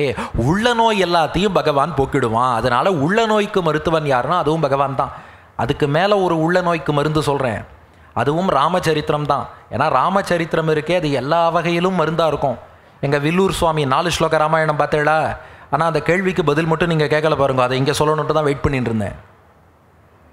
அங்கே ஒரு கேள்வி கேட்டேனே, ராவணன் சீதையை கடத்தின் போன வரலாறு மட்டும் அவர் ஏன் பாடவே இல்லை? அங்கே ஒரு உள்ள கருத்து அவர் சொன்னார். என்னன்னா, பின்னாடி ஒருத்தர் ஏன்னா எவ்வளோதான் நன்னா பண்ணாலும் குத்தம் சொல்கிறதுக்குன்னு இருப்பா. பாட்டு எழுதி பெயர் வாங்குபவர்கள் உண்டு, குற்றம் சொல்லியே பெயர் வாங்குபவர்கள்னு ஒரு சிலர் உண்டு. 4 ஸ்லோகம் உருகி உருகி ராமாயணம் எழுதினார். பின்னாடி அவர்கிட்ட போய் ஒருத்தர் கேட்டாராம், என்ன சுவாமி இது 4 ஸ்லோக ராமாயணம்னு எழுதியிருக்கீங்க, முக்கியமாக ராமாயணத்தில் சீதையை ராவணன் கடத்தின் போனது தான் மெயின் இன்சிடென்ட்டு, அதையே நீங்கள் பாடலையே, என்ன ராமாயணம்னு கேட்டாராம். அதுக்கு வில்லூர் சுவாமி பதில் சொன்னாராம், பாரு, நான் எந்த மனநிலையில் ராமாயணம் எழுதினேன்னு உனக்கு தெரியாது. உயிர் பிரியும் தருவாயில் எழுதின்னு இருக்கேன், அவ்வளோ வலியில் எழுதினேன். ராமனும் சீத்தையும் பிரிந்தார்கள்னு மட்டும் என் கையால் எழுதியிருந்தா அந்த வருத்தத்திலேயே உன் உயிரே போயிருக்கும்னார். அதுக்கு அடுத்து ஒரு பாயிண்ட் சொன்னார், உயிர் பிரியறதை பற்றி கூட நான் கவலைப்படலடா, ஆனால் அந்த ராமாயணம் சீத்தையும் ராமனும் பிரிந்தார்கள்ங்கிறதோட பாதியில் அப்படியே நின்று போயிடும். அதனால் அவர் என்ன பண்ணாராம், இந்த ராமாயணம் எழுதும்போது எந்த நிலையில் வேணாலும் என் உயிர் பிரியலாம், அதனால் எந்த நிலையிலுமே அமங்கலமாக ராமாயணம் முடிஞ்சிடக்கூடாதுன்னு ஒரு சோக காட்சி கூட இல்லாமல் மங்களமான ராமாயணமாக எழுதிட்டார். அதனால் அந்த சதுஸ்லோகி ராமாயணத்துக்கு என்ன சிறப்புன்னா, நீங்கள் ஒவ்வொரு ஸ்லோகமும் முடியும் போது பாருங்கள், அதை இங்கே வந்து அதனால தான் வெயிட் பண்ணி சொன்னேன். முதல் ஸ்லோகம் சீதா கல்யாணம் ஆச்சுன்னு பூர்த்தி பண்ணார். 2வது ஸ்லோகம் சுக்ரீவ பட்டாபிஷேகம் ஆச்சுன்னு பூர்த்தி பண்ணார். 3வது ஸ்லோகம் ராவணவதம் ஆச்சுன்னு பூர்த்தி பண்ணார். 4வது ஸ்லோகம் பட்டாபிஷேகம் ஆச்சுன்னு பூர்த்தி பண்ணார். ஏன்னா நடுவில் எப்போ வேணால் என் உயிர் போகலாம் டாக்டர் கெடு கொடுத்துட்டார், எப்போ நான் செத்து போனாலும் அந்த ராமாயணம் மங்களகரமாக இருக்கணும். அமங்கலமாக என்னடா இது பிரிஞ்சுட்டான் முடிச்சுட்டான் அப்படி முடிச்சுட்டான் இருக்கக்கூடாது. அதற்காகத்தான் இப்படி ஒரு ராமாயணம், ஒரு சோக சீன் இல்லாத ராமாயணமாக எழுதினேன்னார். அப்போது உள்ளத்தையும் பகவானுடைய அந்த அனுபவங்கிறது எவ்வளோ தூரம் வந்து நம் உள்ளத்திலும் ஒரு மாறுதல் ஏற்படுத்துறதுங்கிறது புரியறது இல்லையா? இந்த ராமாயணம் தான் உயிரையே துறந்துடலாம், வாழ்க்கையே வேண்டாம்னு நினைக்கிறவாளுக்கும் வாழ வைக்கக்கூடிய எண்ணத்தை கொடுக்குமா. சில பேர் சொல்லுவோம், வாழ்வின் விளிம்புக்கே போயிட்டார்ப்பா, நம்பிக்கையை இழந்துட்டார். சூசைடல் டெண்டன்சிங்கிறது மென்டல் டிசீசஸ்லேயே ரொம்ப பயங்கரமான வியாதினா தான். நிறைய பேருக்கு சூசைடல் டெண்டன்சி, வாழ்க்கையை முடிச்சுக்கலாமா, உயிரை விட்டுடலாமா, தற்கொலை பண்ணிக்கலாமா, இப்படிப்பட்ட எண்ணம் வருது. ஆனால் ராமாயணத்தை மட்டும் ஒருத்தன் ஒரு தடவை கேட்டுட்டான்னா இனி தற்கொலை பண்ணிக்கணுங்கிற எண்ணமே அவளுக்கு வராதான், மீண்டும் வாழலாம்ங்கிற நம்பிக்கையை கொடுப்பது ராமாயணம். 14 வருஷத்தில் ராமன் வரேன்னு சொல்லியிருந்தான், 14 வருஷம் ஆயிடுத்து. ஆனால் ராமன் பரத்வாஜர் ஆசிரமத்தில் ஒரு நாள் தங்கியதால் கொஞ்சம் தாமதம். பரதன் உயிரை விடலான்னு நினச்சான். அப்போ ஹனுமான் தோன்றி ராமாயணம் பாடினார். பரதன் அந்த உயிரை விட வேண்டும்ங்கிற எண்ணத்தை விட்டான், ஆனந்தம் அடைந்தான். ஏன்? சீத்தையும் அசோகவனத்தில் உயிரை விடலான்னு நினச்சா. உடனே ஸ்டாண்டர்டாக ஒரு டவுட் எல்லாரும் என்கிட்ட கேட்டுருவா, சார் சூசைட் பண்ணால் தப்புன்னு சொல்கிறீங்களே, சீத்தை இப்படி ட்ரை பண்ணலாமா? தயவு செஞ்சு இதையும் அதையும் கம்பேர் பண்ணுறதே தப்பு. இவன் ஏதோ எக்ஸாமில் ஃபெயில் ஆகிட்டாங்கிறதுக்காக உயிரை மாய்ச்சி கொள்வதற்கும் ராமன் இல்லாத ஒரு வாழ்வே வேண்டான்னு சீத்தை எடுத்த முடிவுக்கும் மலைக்கும் மடுவுக்கும் வித்தியாசம் இருக்குது. ரெண்டாவது, சீத்தை அந்த முடிவு எடுக்கிறான்னா நமக்கு ஒரு பெரிய தத்துவத்தை, சிங்கப்பூரில் நம்ம உபன்யாசம் பண்ணும்போது நமக்கு ஒரு பெரிய கண்டென்ட் கொடுக்கணும், அதற்காக சீத்தை அந்த முடிவு எடுக்கிறா, அது வேறு விஷயம். அசோகவனத்தில் சீத்தை 10 மாதங்கள் ராமனை பிரிஞ்சிருக்கா, ராமன் வருவதற்கான அறிகுறி இல்லை. சீத்தைக்கு ராமனும் லக்ஷ்மணனுமே ஒருத்தர் சந்திச்சாளா இல்லையாங்கிறது தெரியாது. அதனால ஒரு நிலையில் சீத்தை என்ன பண்ணுறா, நம்ம உயிரை விட்டுடலான்னு முடிவெடுக்கிறா. ஆனால் அதே நேரம் ஹனுமான் இலங்கைக்கு வந்து எல்லா இடத்துலையும் சீத்தையை தேடி கடைசியாக அசோகவனத்துக்கு வந்து அங்கே ஒரு சிம்சுபா மரத்தில் அமர்ந்து விட்டார். இப்போ சீத்தை என்ன பண்ணுறா, அதே சிம்சுபா மரத்தில் தன் கூந்தலையே சுருக்கு கயிறாக கழுத்தில் மாட்டிண்டு அப்படியே தொங்கி பிராணனை விட்டுடலாமான்னு சீத்தை யோசிக்கிறா. மர உச்சியில் ஹனுமான் இருக்கார், கீழே சீத்தை உயிரை மாய்த்து கொள்ளலாம்னு நினைக்கிறா. இப்போ ஹனுமான் யோசிக்கிறார், இவள் உயிரை எப்படியாவது காப்பாற்றணும், உயிரை விட வேண்டும்ங்கிற எண்ணத்தை மாற்றணும். எது சைக்காட்ரிக் மெடிசன்னா என்ன? ஒருத்தன் மனசில் எண்ணம் என்ன இருக்கோ அந்த எண்ணத்தை மாற்றுவதற்கு தான் சைக்காட்ரின்னு பேர். இங்கே பாருங்க சைக்காட்ரிக் மெடிசனை. ஹனுமான் மரத்து மேலே உட்காண்டிருக்கார். சீத்தையின் முகத்தை பார்க்கும்போதே ஹனுமானுக்கு தெரிஞ்சுடுத்து, கூந்தலை சுருக்கு கயிறா மாட்டி இவள் உயிரை விட வேண்டும்னு முடிவெடுத்துட்டா, உயிரை காப்பாற்றணும். ஃபஸ்ட்டு பாயிண்ட் ஹனுமான் யோசிக்கிறார், நான் இறங்கி இவன் முன்னாடி போகலாமா, வேண்டாம். இப்போ தான் ராவணன் வந்து பேசிட்டு போயிருக்கான். நான் குரங்கு பேச வந்தா அரக்கன் வடிவில் வந்து பேசி துன்புறுத்திய ராவணன் இப்போ குரங்கு வடிவில் வந்திருக்கானோ, என்னை ராவணன்னு சீத்தை சந்தேகப்படுவாள், அதனால அவன் முன்னாடி நான் போக மாட்டேன். அப்போ என்ன பண்ணலாம், மரக்கிளையில் இருந்தே பேசுகிறேன்னு முடிவெடுத்தார். சரி, மரக்கிளையிலேருந்து பேசுகிறோம், சரி ஏதாவது பேசலாமா? வேண்டாம். ஏதேதோ பேசினா அவள் என்ன அதுக்கு ரெஸ்பாண்ட் பண்ணுவான்னு தெரியாது. உயிரை விடாதீங்கோ, வேண்டாம் அப்படி இப்படின்னு சொன்னால் இன்னும் மீறி வேகமாகவே உயிரை விட்டுடுவா. ராமச்சரித்திரத்தை பாடுவோம், ராமாயணத்தை பாடுவோம்னு முடிவெடுத்தார் ஹனுமான். ஏன்னா 2 காரணம். ஒன்று, ராமாயணத்துக்கு மிருத சஞ்சீவனம்னு பேர், போகிற உயிரை மீட்டு கொடுக்கும். 2வது காரணம், ராமாயணம் பாட ஆரம்பிச்சுட்டா பாடி முடிக்கும் வரை சீத்தை உயிரை விட மாட்டா. ராமாயண உபன்யாசம் பண்ணுறோன்னா பேசி முடிக்கிற வரைக்கும் யாரும் எழுந்துக்க மாட்டாளாம், உங்களுக்கும் சேர்த்து. பேசி முடிக்கிற வரைக்கும் யாரும் எழுந்துக்க மாட்டாளாம், அது வரைக்கும் வெயிட் பண்ணுவாளாம். அதுபோல் நம்ம ராமாயணம் பாடினோன்னா பாடி முடிக்கும் வரை சீத்தை உயிரை விடாமல் காத்திருப்பாள், டைம் கெயின் பண்ணிக்கலாம். பாயிண்ட் நம்பர் 4, இத்தனை அரக்கிகள் சுற்றி இருக்காளே, நான் பாட்டுக்கு சத்தம் போட்டு ராமாயணம் பாடுறேன்னு பாடின்னு இருந்தா இந்த அரக்கிகள்லாம் முழிச்சுன்னு வந்து கலாட்டா பண்ணிட்டா என்ன பண்ணுறது? அதனால் கம்பர் என்ன சொன்னார், ஹனுமான் மந்திரம் போட்டு அரக்கிகள் எல்லாம் தூங்க பண்ணிட்டார்னார். வால்மீகி ஒன்றுமே சொல்லலையே. ஏன்? கம்பர் விஞ்சை வினை செய்தான் மாண்டர் குற்றாராம் என எல்லாம் மயர் உற்றார், ஹனுமான் மந்திரம் போட்டார் அரக்கிகள்லாம் தூங்கி போயிட்டார்னார். வால்மீகி எதுவுமே சொல்லலை. நாங்கள் சொன்னோம், ஹனுமான் ராமாயணம் பாடுறதை கேட்டு அவளே தூங்கிட்டா, அதனால் ராமாயண உபன்யாசத்தில் யாரெல்லாம் தூங்குறாளோ டேஷ் டேஷ், அதனால் இவர் ராமாயணம் பாடுறதை கேட்டு அவள் தூங்கிட்டா. அடுத்த பாயிண்ட், ராமாயணம் பாடலாம் சரி, எந்த மொழியில் பாடுவது? ஹனுமான் சொல்கிறார், யதி வாச்சம் பிரதாஸ்யாமி த்விஜாதிரிவ சம்ஸ்கிருதம் ராவணம் மன்யமானாமா சீதா பீதா பவிஷ்யதி. நான் மட்டும் சான்ஸ்கிரிட்டில் ராமாயணம் பாடினா என்னை ராவணன் என்று சீத்தை நினைத்து கொண்டு சீதா பீதாவாயிடுவா, பீத்தி பயந்து போயிடுவா. ராவணன் பெரிய சான்ஸ்கிரிட் ஸ்காலர், நிறைய பேர் அவனை தமிழன்னு சொல்லிட்டு இருக்கா. ஆக்சுவலாக ராவணன் புலஸ்திய ரிஷி வம்சத்தில் பிறந்த பெரிய சான்ஸ்கிரிட் ஸ்காலர். பட் ஹனுமான் என்ன பண்ணுறார், அவசியமேவ வக்தவ்யம் மானுஷம் வாக்கியம் அர்த்தவத்து. நான் சான்ஸ்கிரிட்டில் பாடலை, வேறு பாஷையில் பாடுறேன்னார். எந்த பாஷை? தமிழ். நம்ம தமிழ் தான். தைரியமாக சொல்லுங்க. சிங்கப்பூரில் வந்தால் நம்ம இங்கேயே அரசு மொழிகளில் ஒன்றா தமிழ் இருக்குது. தமிழில் தான் ஹனுமான் பாடினாராம். சம்ஸ்ரவே மதுரம் வாக்கியம் வைதேகியா வியாஜகாரகா. அதனால் ஹனுமான் என்ன பண்ணார், தமிழில் சீதைக்கு ராமாயணம் பாடினாராம். வால்மீகி ஸ்லோகம் மதுரம் வாக்கியம், மதுரமான மொழியில், யாமறிந்த மொழிகளிலே தமிழ் மொழி போல் இனிதாவது எங்கும் காணோம், தமிழில் தான் பாடினார். ஏன்னா ராவணனுக்கு தமிழ் தெரியாது, அதனால் தமிழில் பாடினாராம். அவன் சான்ஸ்கிரிட் ஸ்காலர். நான் இப்படி உபன்யாசம் பண்ணால் நீங்கள் கேட்பேன், என்னடா உபன்யாசம் பண்ணுற, ஹனுமான் தமிழில் பாடினார், ராவணனுக்கு. இந்த அர்த்தம் அடியன் சொல்லலை. ஸ்ரீரங்கத்துக்கு ராஜகோபுரம் கட்டின 44ஆம் பட்டம் அழகிய சிங்கர் ஸ்ரீமத் முக்கூர் அழிசிங்கர் சாதிச்சது, ஹனுமான் சீதையை சந்தித்த போது தமிழில் தான் ராமாயணம் பாடினார். ஹனுமானுக்கு தமிழ் தெரியுமா? அவர் நவ வியாக்கரண பண்டிதன்னு 9 இலக்கணம் கற்றவர், அவருக்கு தமிழ் தெரியும். சரி, மிதிலேல பிறந்து அயோத்தியில் வாக்கப்பட்ட சீதைக்கு தமிழ் தெரியுமா?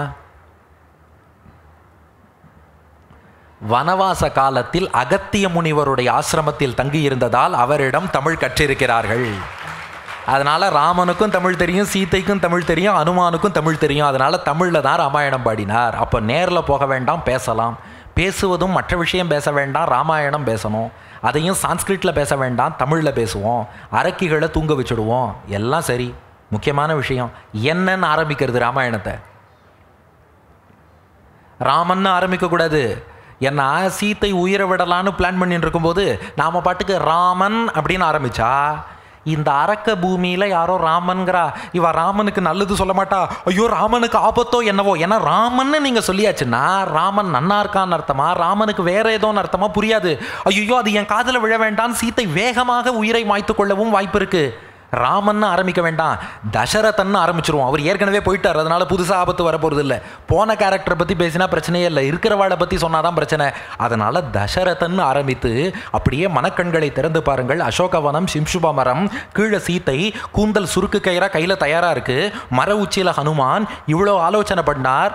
அதாவது ஒரு பெஸ்ட் கவுன்சிலிங்னா என்னென்னா, அவர் பேச ஆரம்பிக்கும் போது இருந்த மனநிலைக்கும் பேசி முடிக்கும் போது இருக்கும் மனநிலைக்கும் ஒரு வேறுபாடு இருக்குது பாருங்க. இப்போ அப்படியே நினச்சி பாருங்க, சீத்தையின் மனநிலை, ஹனுமான் பாட ஆரம்பிக்கிறார், ஒரு 5 நிமிஷம் அப்படியே கேளுங்கோ, அதுக்கப்புறம் உங்கள் மனநிலை எப்படி இருக்குன்னு சொல்லுங்க.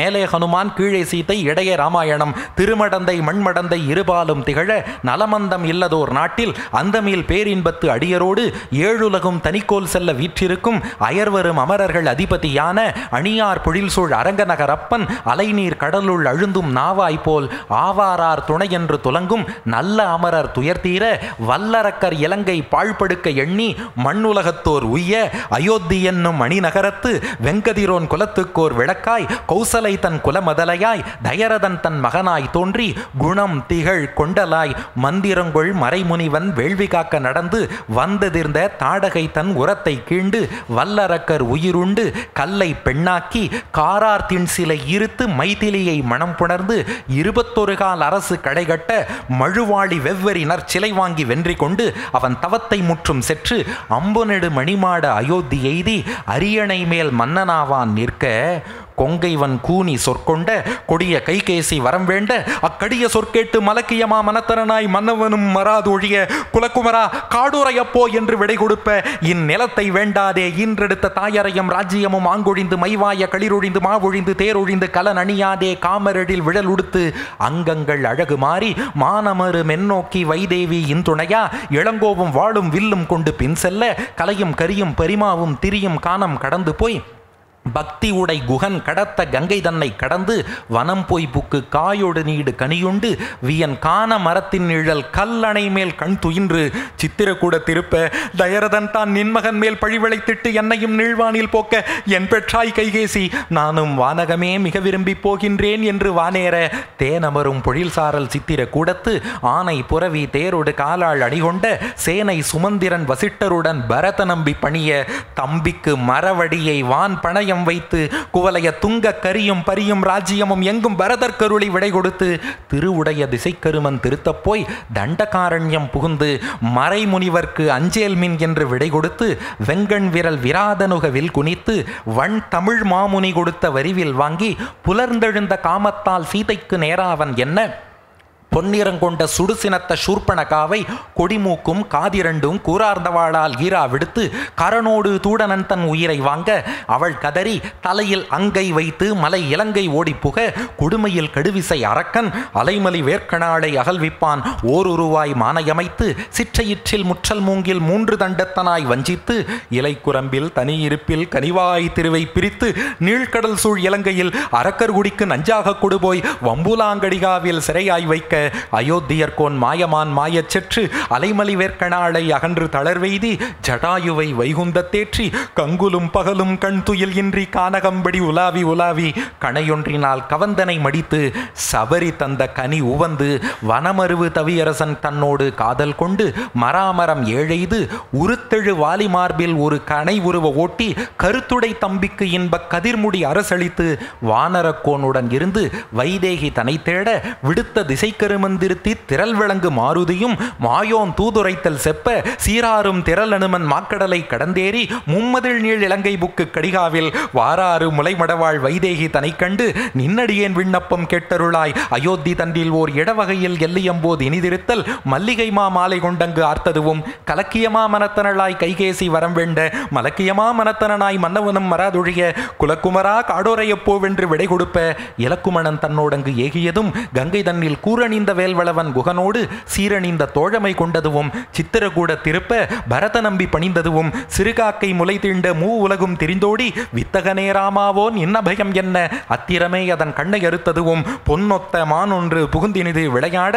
நின்னன்பின் வழி நின்று சிறைபிடித்து எம்பிரானேக பின்னை எங்கு இலக்குமணன் பிரிந்ததுவும் அயோத்தியர்கோன் உரைத்த அடையாளம் ஈதவன் கை மோதிரமே என்று அடையாளம் தெரிந்துரைக்க மலர்குழலால் சீதையும் வில்லிருத்தான் மோதிரம் கண்டு அனுமான் அடையாளம் ஒக்கும் என்று உச்சி மேல் வைத்து உகக்க. இவ்வளவுதான் வேறுபாடு. அந்த அடையாளங்களையும் சொல்லி ராமச்சரித்திரத்தையும் பாடி ராமனுடைய கணையாழியையும் கொண்டு வந்து ஹனுமான் கொடுக்க திக்கு நீரை புகழாளன் தீவெள்வி சென்ற நாள் மிக்க பெரும் சபை நடுவே வில்லிருத்தான் மோதிரம் கண்டு ஒக்குமால் அடையாளம் ஹனுமான் என்று உச்சிமேல் வைத்து கொண்டு உகந்த நாளால் மலர்குழலால் சீத்தையுமே.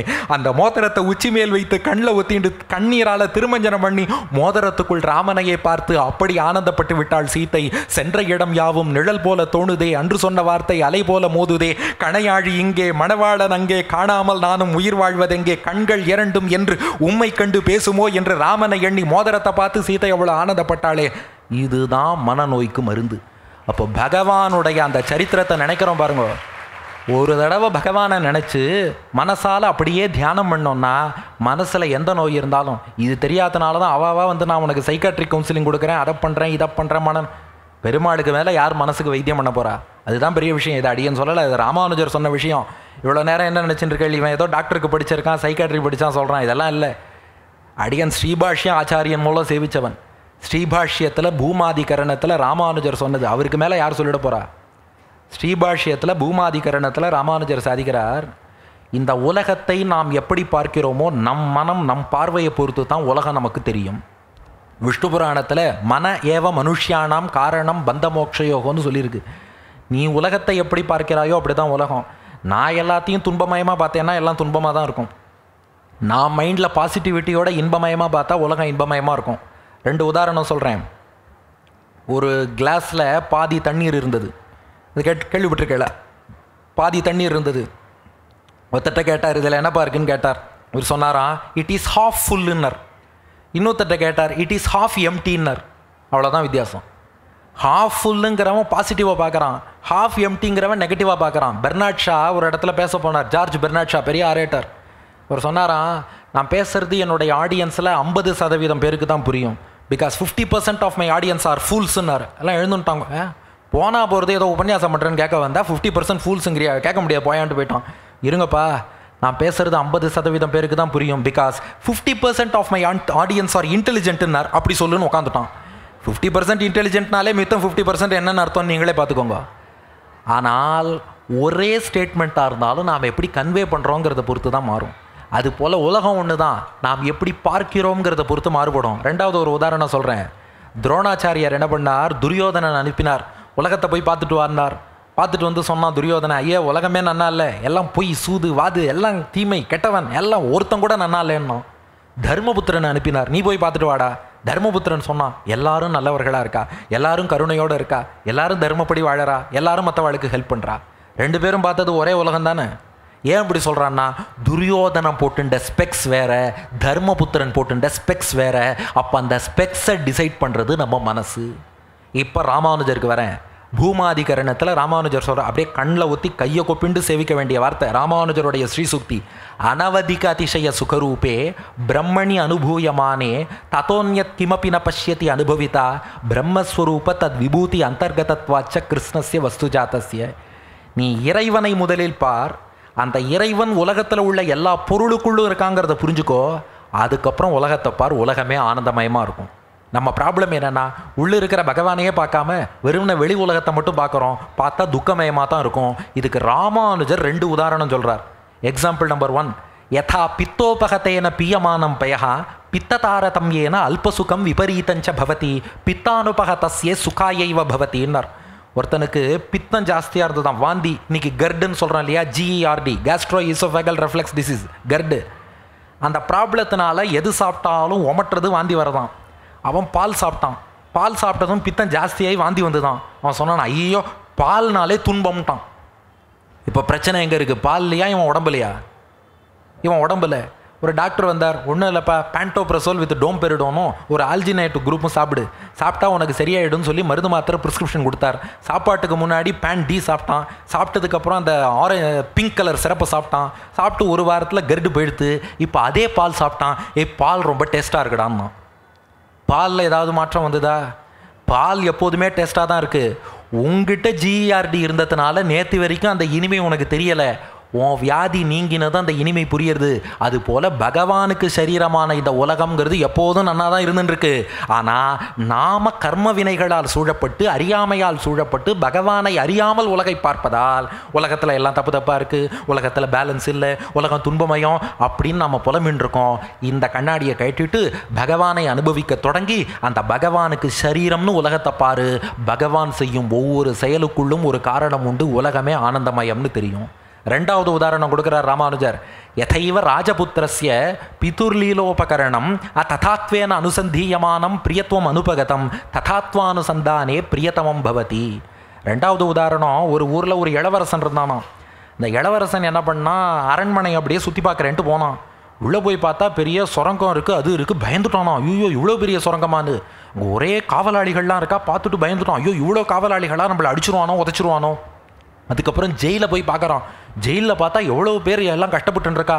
அச்சுச்சோ, நாமளும் ஒரு நாள் போய் மாட்டின்ட்டா என்ன பண்ணுறது? மந்திரிகிட்ட சொன்னானா, ஐயோ இதை பாருங்கள் மந்திரி, இவ்வளோ இருக்குது, ஜெயில் இருக்குது, அது இருக்குது, காவலாளி இருக்கா, அவன் கையில் ஆயுதம் இருக்குது, எனக்கு பயமாக இருக்குது. மந்திரி சொன்னானா, இளவரசரே நீங்கள் ஏன் பயப்படணும், எல்லாம் உங்கள் அப்பாவோடது, அடுத்து எல்லாம் உங்கள் சொத்தாக தான் வரப்போகிறதுன்னு நானா. இதை பார்த்தேன், என்னது காவலாளியெல்லாம் ஏன் சொத்தா, ஜெயிலெலாம் ஏன் சொத்தா? இப்போ பார்த்து சந்தோஷமாயிட்டானா. காவலாளியும் மாறலை, ஜெயிலும் மாறலை, எல்லாம் அதே தான். ஆனால் இவன் என்ன நினச்சான், இது யாரோ ஒருத்தரோடது, நாம் போய் இதில் மாட்டின்ட்டோமோன்னு நினச்சான். அதனால அவனுக்கு பார்த்தா பயமாக இருந்தது. எங்கள் அப்பாவோடதுன்னு புரிஞ்சுட்டான், பயம் எடுத்து.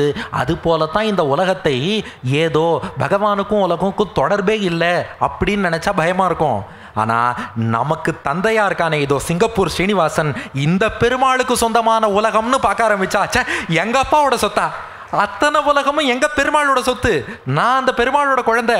அப்போ இந்த உலகை பார்த்து நான் ஏன் வருந்த வேண்டும், நான் ஏன் பயப்பட வேண்டும்? அந்த பயம் போயிடும். அப்போ நீங்கள் சொல்லுங்க, நம்முடைய இன்பமும் துன்பமும் வெளி விஷயத்தில் இருக்கா, மனசில் இருக்கா? மனசில் இருக்குது. அந்த மனசில் பகவானை அப்படியே தியானிக்கிறோம். இப்போ இங்கே நம்ம ஸ்ரீனிவாச பெருமாளை வழிபடுறோங்கிறது தனி. நம்ம வீட்டிலேயே இருந்தாலும் கூட மானசீகமாக நினச்சி பார்க்கலாமே, அப்படியே சிங்கப்பூரில் இங்கே இறங்குகிறோம், அப்படியே வெளியில் செருப்பை போட்டுட்டு கைகாலை அலம்பிக் கொண்டு பாரம்பரிய ஆடையை அணிந்து கொள்கிறோம், ராஜகோபுரத்தை நோக்கி கை கூப்பி விட்டு உள்ளே நுழைகிறோம், துவஜஸ்தம்பத்தில் விழுந்து செவிக்கிறோம், அப்படியே தும்பிக்கை ஆழ்வார், விஷ்ணு துர்கை, சக்கரத்தாழ்வார், பின்னாடி யோக நரசிம்மர், அப்படியே ஒரு பிரதட்சணம் செவித்து கொள்கிறோம். அதுக்கப்புறம் நேராக நம்ம மகாலட்சுமி தாயார் சன்னதிக்கு தாயாரை செவிச்சு வடக்கி ஒரு பிரதட்சணம் பண்ணுறோம். அப்புறம் அப்படியே சுற்றி ஆண்டாள் நாச்சியார் சன்னதி, ஆண்டாள் நாச்சியாரை செவிச்சுக்கிறோம். அதுக்கப்புறம் அப்படியே எல்லாருடைய பரிந்துரையோடு உள்ளே ஜெய விஜயர்கள் அனுமதி அனுமதியை பெற்றுக்கொண்டு இங்கே உள்ள கருடாழ்வாரையும் சேவித்துக் கொண்டு நேராக உள்ளே செல்கிறோம். உள்ளே போனால் ஸ்ரீதேவி பூதேவியோடு நம்ம சிங்கப்பூர் ஸ்ரீனிவாசன் அபயஹஸ்தத்தோடு எழுந்துருளியிருக்கிறான். அவனுடைய அந்த கீழே ஆசன பத்மத்திலே அழுத்தின திருவடிகள் என்ன, இடுப்பிலே அணிந்திருக்கும் பட்டு பீதாம்பரம் என்ன, அதற்கு மேல் அணிந்திருக்கக்கூடிய அற்புதமான அந்த ஒட்டியானம், தசாவதாரம் பதித்த அந்த ஒட்டியானம் என்ன, திருமார்பிலே ஸ்ரீவத்சம் என்ற மரு, அதிலே இருபுறம் 2 நாச்சியார் எழுந்துருளி இருக்கக்கூடிய அழகென்ன, அவன் கழுத்தை அலங்கரிக்கக்கூடிய மாலைகள் என்ன, அவருடைய பூணல் என்ன, கௌஸ்துபமணி என்ன, வைஜெயந்தி வனமாலை என்ன, அவருடைய அழகிய கழுத்து என்ன, அவருடைய 4 தோள்கள், இந்த கையால் அஞ்சாதே நான் காப்பாத்தரேன்னு வலது கீழ்த்திருக்கரத்தால் சொல்கிறார், இடது கீழ்த்திருக்கரத்தால் திருவடியை காட்டிக் கொண்டிருக்கிறார், மேல் 2 திருக்கரங்களில் சங்கு சக்கரம் ஏந்தி கொண்டிருக்கிறார், காதிலே மகர குண்டலங்கள், நெற்றியிலே பட்டையான திருமண், அத்தோடு தாமரை திருக்கண்கள், அழகான செண்பகப்பூ போன்ற மூக்கு, கோவைப்பழம் போன்ற திருவாய், அதற்கு மேல் தலையில நான் தான் எல்லோருக்கும் தலைவன்னு காட்டக்கூடிய கிரீடம், அப்படியே எல்லாத்தையும் சேவிச்சுண்டு பெருமாள் பிரசாதத்தை மானசீகமாக வாங்கிட்டு அப்படியே வீட்டுக்கு வரோன்னு கண்ணை திறந்து பார்த்தோம்னா எவ்வளோ ஆனந்தமாக இருக்கிறது. இவ்வளவுதான் மனநோய்க்கு மருந்து. இந்த அதாவது இது ஆனந்தம்னு ரியலைஸ் பண்ணாதவன் தான் கவுன்சிலிங்கு போய் உட்காந்துருப்பான்.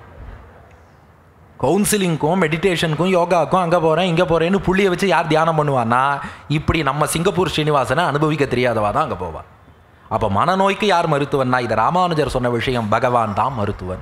பகவானை நிறைய சிந்தனை பண்ணு. ராமானுஜர் ஸ்ரீபாஷ்யத்தில் சொன்ன விஷயம், பகவானை நிறைய மனத்தில் சிந்தனை பண்ணி அவனை தியானிச்சுட்டே இருந்தோம்னா மனநோய்கள் எல்லாம் விலகிவிடும். அப்போ 2 பார்ட் ஓவரா, இன்னும் 1/2 hour நமக்கு டைம் இருக்குது.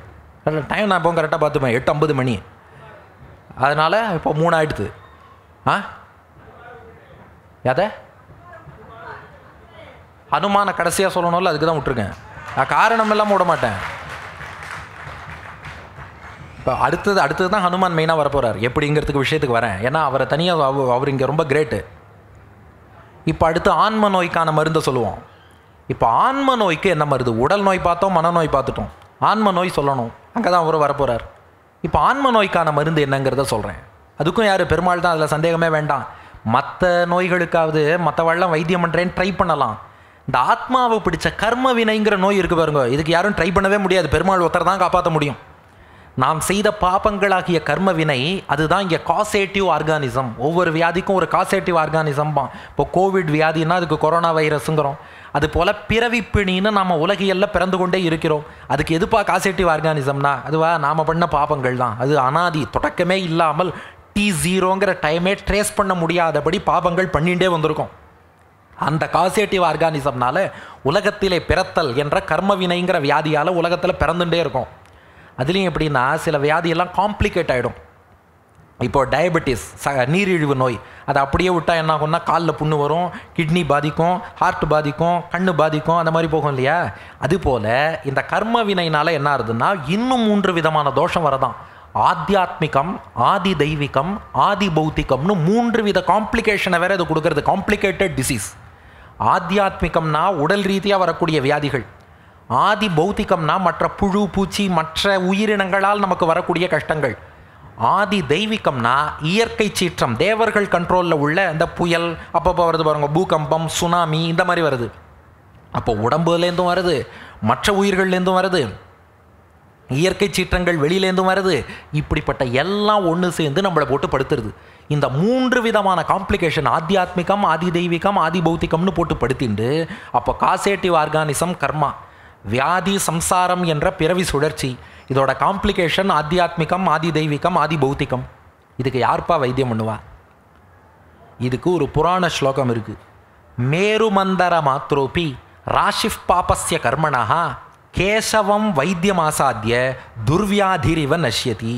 உனக்கு மலையளவு நீ பாபம் பண்ணியிருந்தாலும் கேசவனாகிய பகவான் அதுக்கு ஒரு டாக்டர் இருக்கான். அந்த டாக்டர் மருத்துவன் பகவான்கிட்ட போய் நீ விழுந்துட்டேன்னா அந்த பகவான் ஒருவனால் தான் இதை க்யூர் பண்ண முடியும், வேற யாராலும் க்யூர் பண்ண முடியாது. அதைத்தான் பெரியாழ்வாரும் எருத்துக்கொடி உடையானும் பிரமனும் இந்திரனும் மற்றொருத்தரும் இப்பிறவி என்னும் நோய்க்கு மருந்தறிவாரும் இல்லை, மருத்துவனாய் நின்ற மாமணிவண்ணா. அந்த பகவானை தவிர வேறு யாராலும் க்யூர் பண்ண முடியாது. அப்போ பிறவி பிணிக்கு எக்ஸ்க்ளூசிவான ஒரே டாக்டர் பகவான். மற்றதுக்காவது நானும் கொஞ்சம் ட்ரை பண்ணுறேன். மருந்திடுவது என் கடமை, ஆற்றுவது அவன் கருணைங்களாம். இதுக்கு கூட நான் ஒரு கவுன்சிலிங் கொடுக்குறேன், மிச்சம் நீ பெருமாளை நினச்சிக்கோங்களாம். ஆனால் பிறவிப்பிணியை பொறுத்தவரை வேற யாருக்கும் ரோலே கிடையாது. பகவான் ஒருவனால், இந்த ஒரு வைத்தியனால் தான் குணப்படுத்த முடியும். ஆனால் இந்த வைத்தியர் பகவான் எப்படிப்பட்ட டாக்டர் அப்படின்னா, மற்ற டாக்டர்கிட்டெல்லாம் நாம் தேடி போய் அவள்கிட்டேருந்து ட்ரீட்மெண்ட்டை வாங்கிக்கணும். ஆனால் இந்த டாக்டர் மட்டும்தான் நம்மளை தேடி நம்ம ஊருக்கே வந்து வைத்தியம் பண்ணுவார். பெருமாள் நான் பாட்டுக்கு வைகுண்டத்தில் உட்காந்துருக்கேன், நீ ஏதாவது முடிஞ்சால் என்னை தேடி வா, இல்லைன்னா கஷ்டப்படுன்னு சொல்கிறது இல்லை. நாம் எந்த ஊரில் இருந்தாலும் எங்கே இருக்கோமோ அந்த இடத்துக்கு நம்மளை தேடி வந்து நமக்கு வைத்தியம் பண்ணக்கூடிய மருத்துவன் அவன் யாருன்னா நம்ம பகவான். அதனால தான் அவதாரங்கள்னு பகவான் இறங்கி வரார். அவதாரம்னா மேலேருந்து கீழே குதிக்கிறதுன்னு அர்த்தம். ஒரு நண்பர் வீட்டுக்கு போயிருந்தேன், அவரோட பையன் திடீர்னு மச்சில் உட்காந்துருந்தான், டமால்னு கீழே குதிச்சான், என்னோட அவதாரம் அப்படின்னார். மேலேருந்து கீழே குதிச்சா அவதாரம். அப்படி பகவான் அவதாரம்னு மேலேருந்து கீழே குதிப்பது எதுக்குன்னா பக்தர்களை தேடி வந்து வைத்தியம் பண்ண. தமிழ்நாட்டில் இப்போ ஒரு ஸ்கீம் இருக்குது, மக்களை தேடி மருத்துவம்னு. ஆரம்பித்தது பெருமாள் தான். பக்தரை தேடி மருத்துவம். பக்தர்கள் எங்கெங்கெல்லாம் இருக்காளோ, சிங்கப்பூரில் இருக்கேடா நான் சிங்கப்பூருக்கு வந்து வைத்தியம் பண்ணுறேங்கிறார். அப்போ நாம் எங்கே இருக்கிறோமோ தேடி வந்து வைத்தியம் பண்ணக்கூடிய பிரமாண ஸ்லோகம் இருக்குது. ஷரீரே ஜர்ஜரி பூத்தே வியாதிகிரஸ்தே கடைவரே ஔஷதம் ஜாஹ்னவி தோயம் வைத்தியோ நாராயணோ ஹரிஹி. அப்போ அவன் தான் அந்த மருத்துவன். அவன் என்ன பண்ணுறான், பிறவிப்பிணியால் ஷரீரே ஜர்ஜரி பூத்தே அடுத்தடுத்து உடம்பு எடுக்கிறோமே, இதான் வியாதி. வியாதிகிரஸ்தே கடைவரே ஔஷதம் ஜாஹ்னவி தோயம், அவர் திருவடி தீர்த்தமான கங்கா ஜலம் அதுதான் அதுக்கு மருந்து. வைத்தியோ நாராயணோ ஹரிஹி, பகவானே மருத்துவனாக இருக்கான். இன்னும் சிம்பிளாக சொல்லணும்னா பிறவிப்பிணியை போக்கணும்னா அல்லோபதி, ஹோமியோபதி, நேச்சுரோபதி எதாலும் க்யூர் பண்ண முடியாது, வெங்கடாச்சலபதியால் தான் க்யூர் பண்ண முடியும். அதனால் இவர் தான் அதுக்கு க்யூர் பண்ணக்கூடிய ஒரே மருத்துவன். இந்த மருத்துவன் என்ன பண்ணுறாருனா பக்தி யோக தியானம் என்ற ஒரு மருந்தை கொடுக்குறார். அவர் தான் டாக்டர். அவர்கிட்ட வந்துட்டோம், நான் நிறையா பிறவி எடுத்துட்டேன் பகவானே, இதுக்கு மேலே இந்த பிறவி சுழற்சியிலே நான் தள்ளாத. ஏன்னா இப்போ இந்த பிறவி நல்ல பரவாயில்ல, நம்ம ஸ்ரீனிவாசனுக்கு பக்தனாக வந்திருக்கோம். இதை மிஸ் பண்ணிட்டோன்னா அடுத்த பிறவி எந்த நாட்டில் என்னவா பிறப்போன்னு நமக்கு தெரியாது. கிடைச்ச வாய்ப்பை நான் நழுவ விட விரும்பலை. இந்த பிறவி முடிவில் எனக்கு முக்தியை தந்துவிடு, உன்னுடைய இருப்பிடம் வைகுண்டத்தில் சேர்த்துடு. வைகுண்டம் போயிட்டா இனி பிறக்க வேண்டிய தேவை கிடையாது, ஆனந்தமாக பகவானையும் தாயாரையும் அனுபவிச்சுட்டு அவருக்கும் அடியார்களுக்கும் கைங்கரியம் பண்ணிட்டு பேரின்ப பெருவெள்ளத்தில் இருக்கலாம். அந்த பேரின்பத்தை கொடுத்துடு அப்படின்னு நாம் கேட்குறோம். அப்போ இந்த டாக்டர் என்ன பண்ணுறார், நமக்கு ஒரு ப்ரிஸ்கிரிப்ஷன் மருந்து கொடுக்குறார். அதுதான் பக்தி யோக தியானம். அது என்ன பக்தி யோக தியானம்? அதாவது புரியறதுக்காக ஒரு விஷயம் சொல்கிறேன். இந்த பக்தி யோக தியானம்ங்கிறது இடைவிடாது பகவானை சிந்திக்கணும், தியானிக்கணுமா. எப்படின்னா ஒரு மண்பானை எடுத்துக்கோங்க. இன்றைக்கெல்லாம் யாரும் மண்பானையே யூஸ் பண்ணுறது இல்லை, அந்த காலத்தில் பயன்படுத்தினா ஒரு மண்பானை எடுத்துக்கோங்க. அந்த மண்பானையில் இதயம் நல்லெண்ணெயை விட்டுடுங்க. இதயம் ஆமாம், அந்த தினந்தோறும் வாங்குவேன் இதயம்னு ஒரு இட்லிக்கு 1 லிட்டர் எண்ணெயை விட்டு சாப்பிட்றா பாருங்க. அந்த இதயம் நல்லெண்ணெயை விட்டுருங்க. அந்த மண்பானைக்கு அடியில் உடச்சி ஒரு ஓட்டை போட்டுடுங்க. ஓட்டை போட்டால் என்ன ஆகும், அந்த நல்லெண்ணெய் கொட்டும். எப்படின்னா இடைவெளியே இல்லாமல் கண்டினியூஸ் ஸ்ட்ரீமாக அந்த எண்ணெய்ங்கிறது கொட்டிகிட்டே இருக்கும்.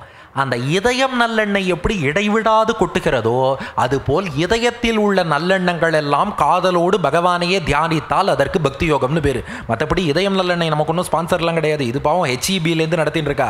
அப்புறம் எதுக்கு இதயம் நல்லெண்ணெயை சொன்னோம்னா, இதயம் நல்லெண்ணெய் இடைவிடாது கொட்டுவது போல் இதயத்தில் உள்ள நல்லெண்ணங்கள் எல்லாம் இடைவிடாது பகவானை மட்டுமே சிந்திக்கணும், அன்போடு சிந்திக்கணும், காதலோடு சிந்திக்கணும். அப்படியே உட்காடுறோம், சிங்கப்பூர் ஸ்ரீனிவாசனை நினைக்கிறோம், அப்படியே அவனுடைய தியானம் என்பது கைகூடி உள்ளத்தில் அப்படியே பகவானை தவிர வேற சிந்தனையே இருக்கக்கூடாது.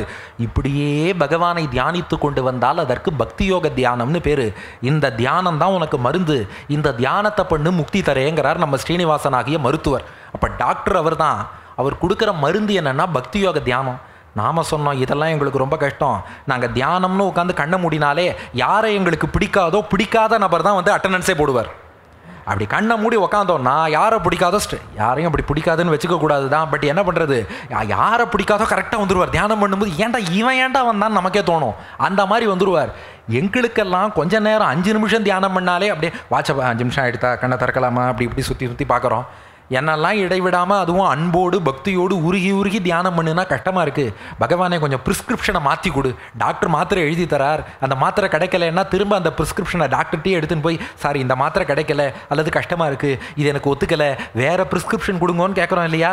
அதுபோல் ஸ்ரீனிவாசன் திருவடியில் விழுந்து பகவானே எங்களுக்கு வேறு ப்ரிஸ்கிரிப்ஷன் கொடுப்பான்னு கேட்டோம். அந்த பகவான் மாற்றினான், உனக்கு என்ன ப்ரிஸ்கிரிப்ஷன் கொடுத்தாலும் சரி வராது, நானே மருந்தாயிடுறேன்ட்டான். நானே ப்ரிஸ்கிரிப்ஷனாகவும் ஆயிடுறேனே. டாக்டரும் அவர் தான், மருந்தும் அவர் தான். எப்படி இருக்கும், அதுதான் சரணாகதி. அப்போ என்ன பண்ணிடுறான், உன்னால் பக்தி யோக தியானம்னு என்னை தியானித்து வர முடியல, அவ்வளோதானே. என் திருவடியில் விழுந்துடு, நானே மருந்தாக மாறி உன் பிறவிப்பிணிங்கிற வியாதியை குணப்படுத்தி நானே உனக்கு மோட்சத்தையும் தந்து விடுகிறேன்.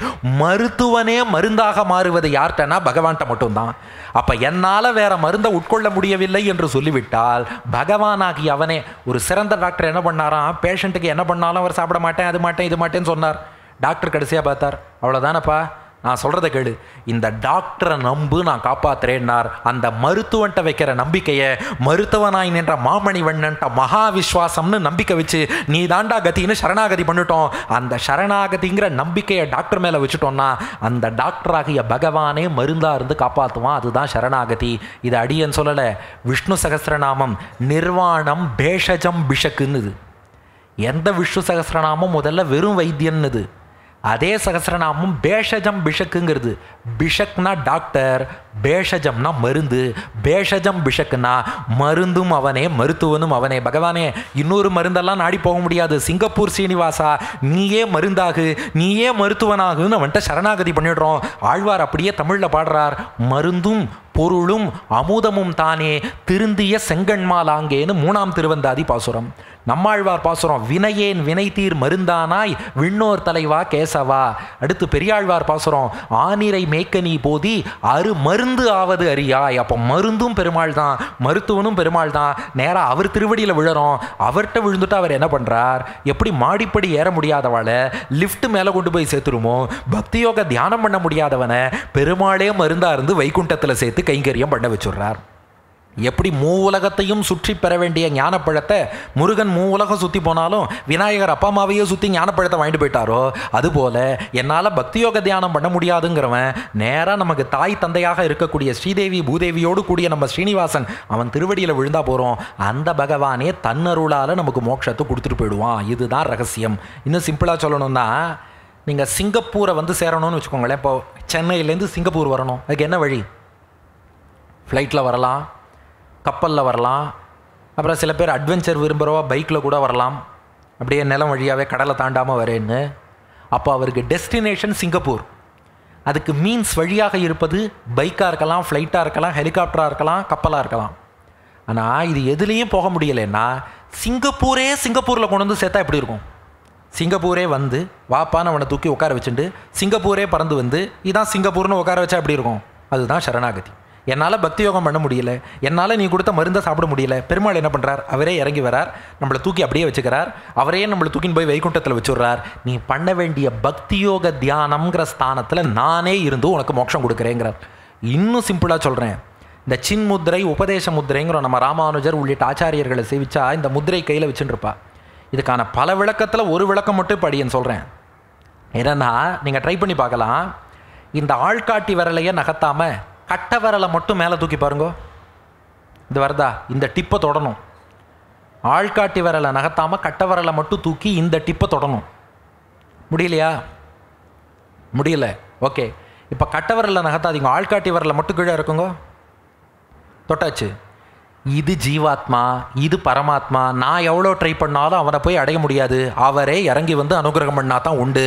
அப்போ மருத்துவனாகிய பகவான் இப்படி இருந்தால் அவர் மருத்துவன், இப்படி வந்தால் அவரே மருந்தா வந்தார்னு அர்த்தம். இதைத்தான் ஆச்சாரியர்கள் சொல்லிகிட்டே இருக்கலாம். புரிஞ்சுக்கோடா, இப்படி இருக்கும் மருத்துவனாகிய பகவான் இப்படி இறங்கி மருந்தாக அவனே வந்து நம்மை காக்கிறான். அதுதான் சரணாகதி. மருந்தும் நீயே மருத்துவனும் நீயே மருத்துவனாய் நின்ற மாமணி வண்ணா.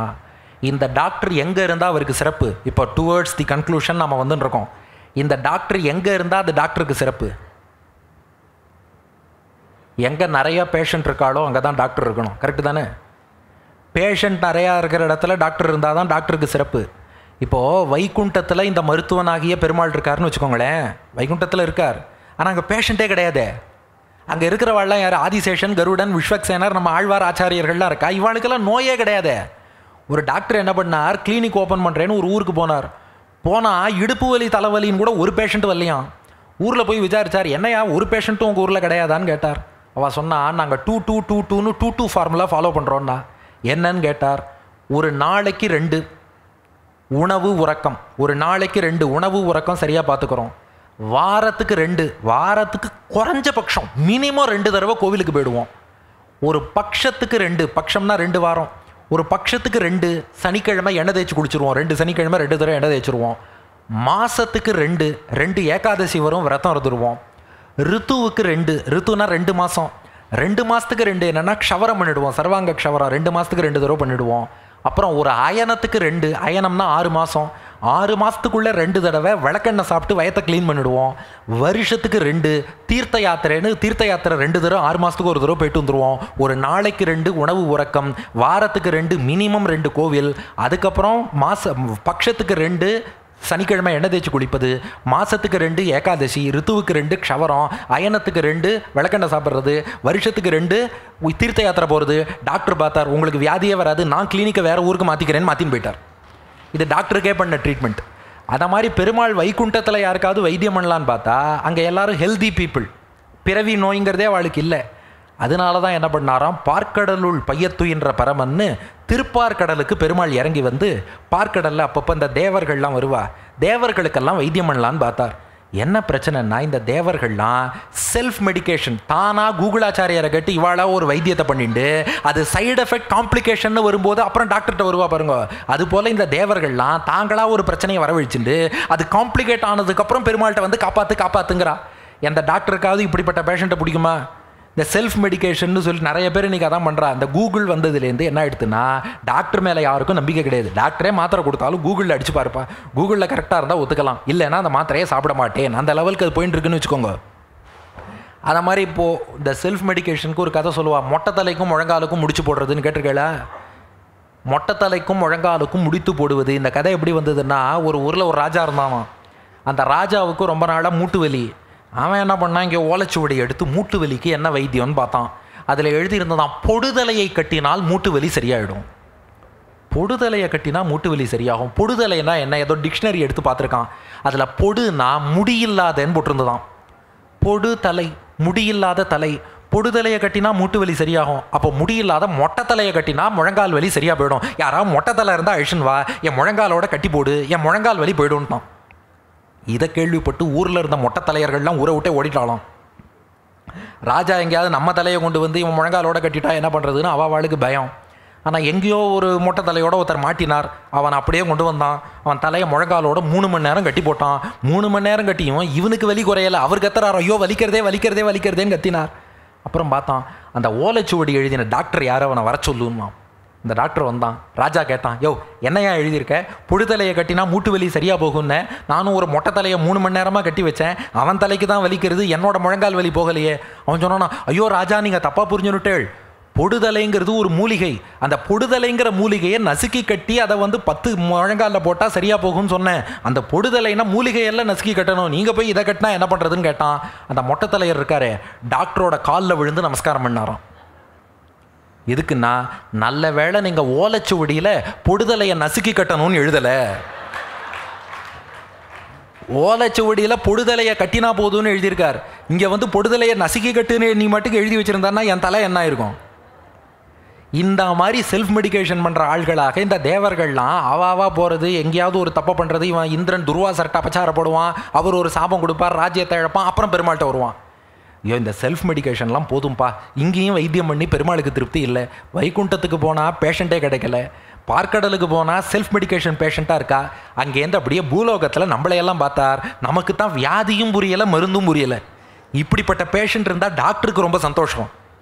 ஏன்னா டாக்டர் சொன்னதை கேட்டுருவோம். இப்போ நம்மெல்லாம் பிறவி பிணிங்கிற வியாதியால் கஷ்டப்படுறோம். என்றைக்காவது ஃபீல் பண்ணியிருக்கோமா?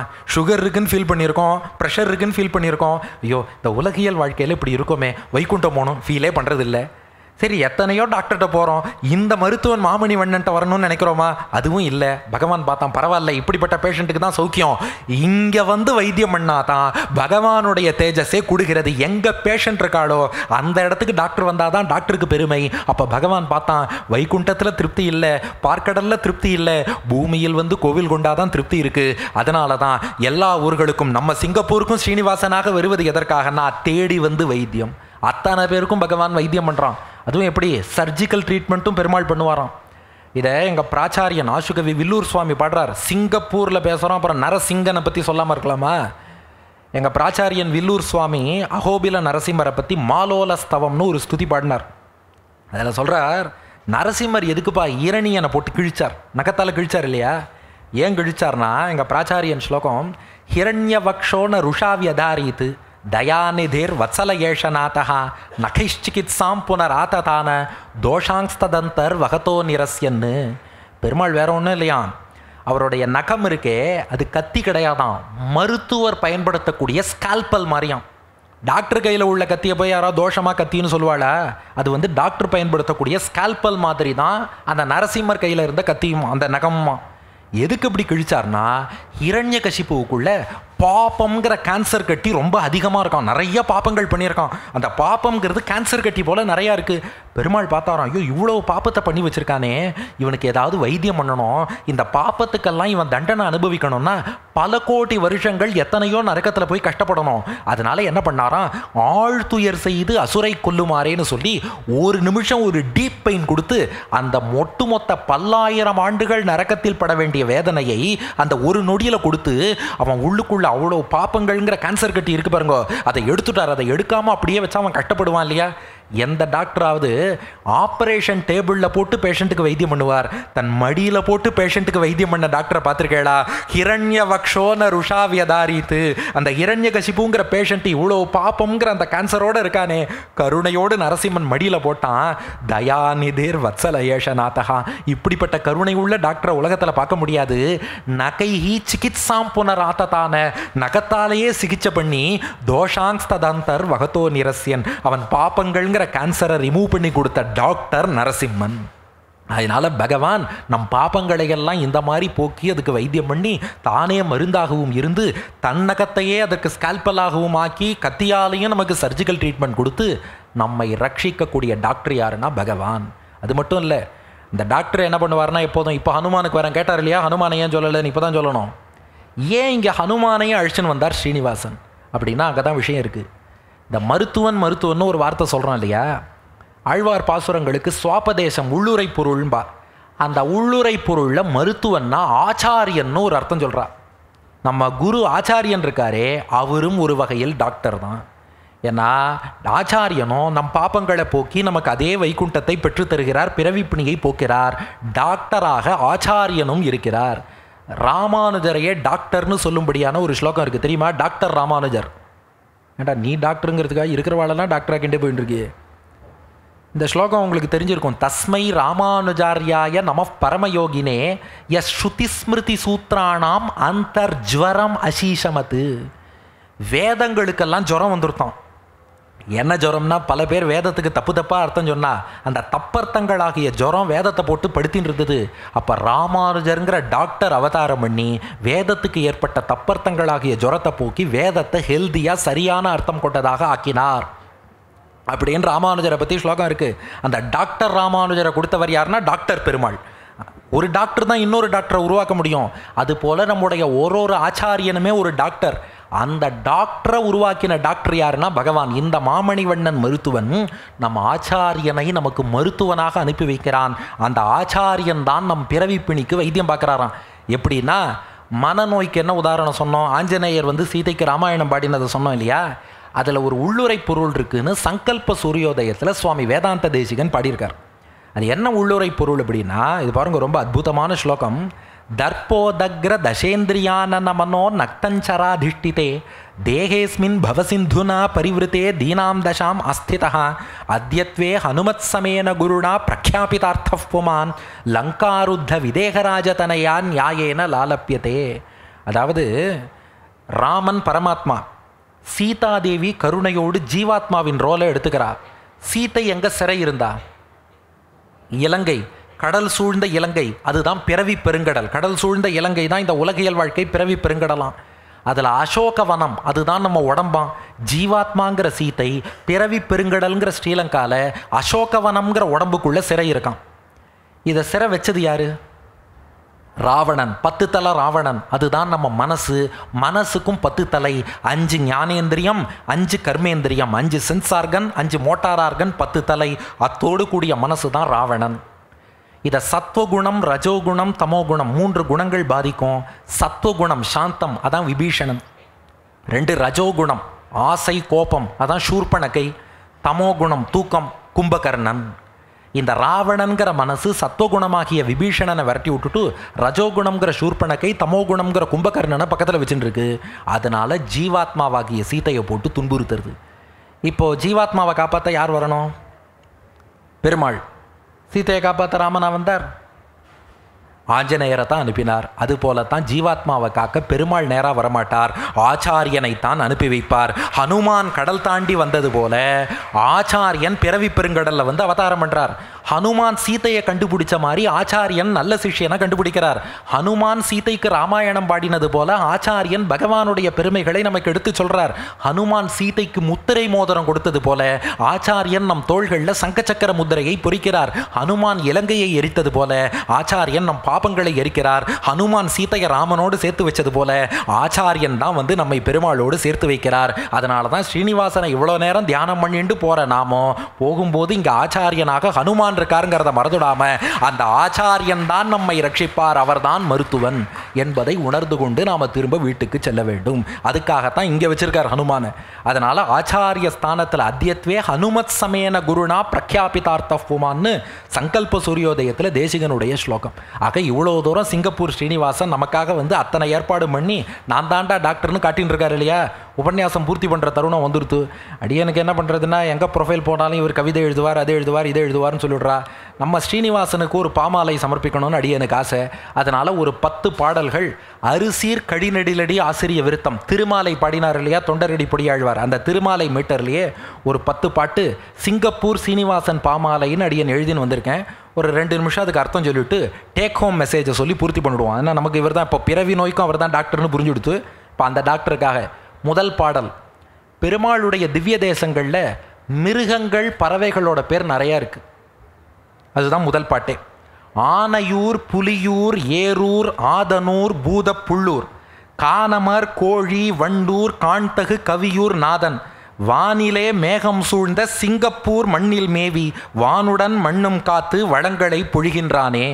பெருமாளுடைய திவ்ய தேசங்களில் எல்லா மிருகம் பேரும் வருது. ஆனையூர் காஞ்சிபுரத்தை ஹஸ்திகிரி யானை மலைன்னு சொல்கிறா.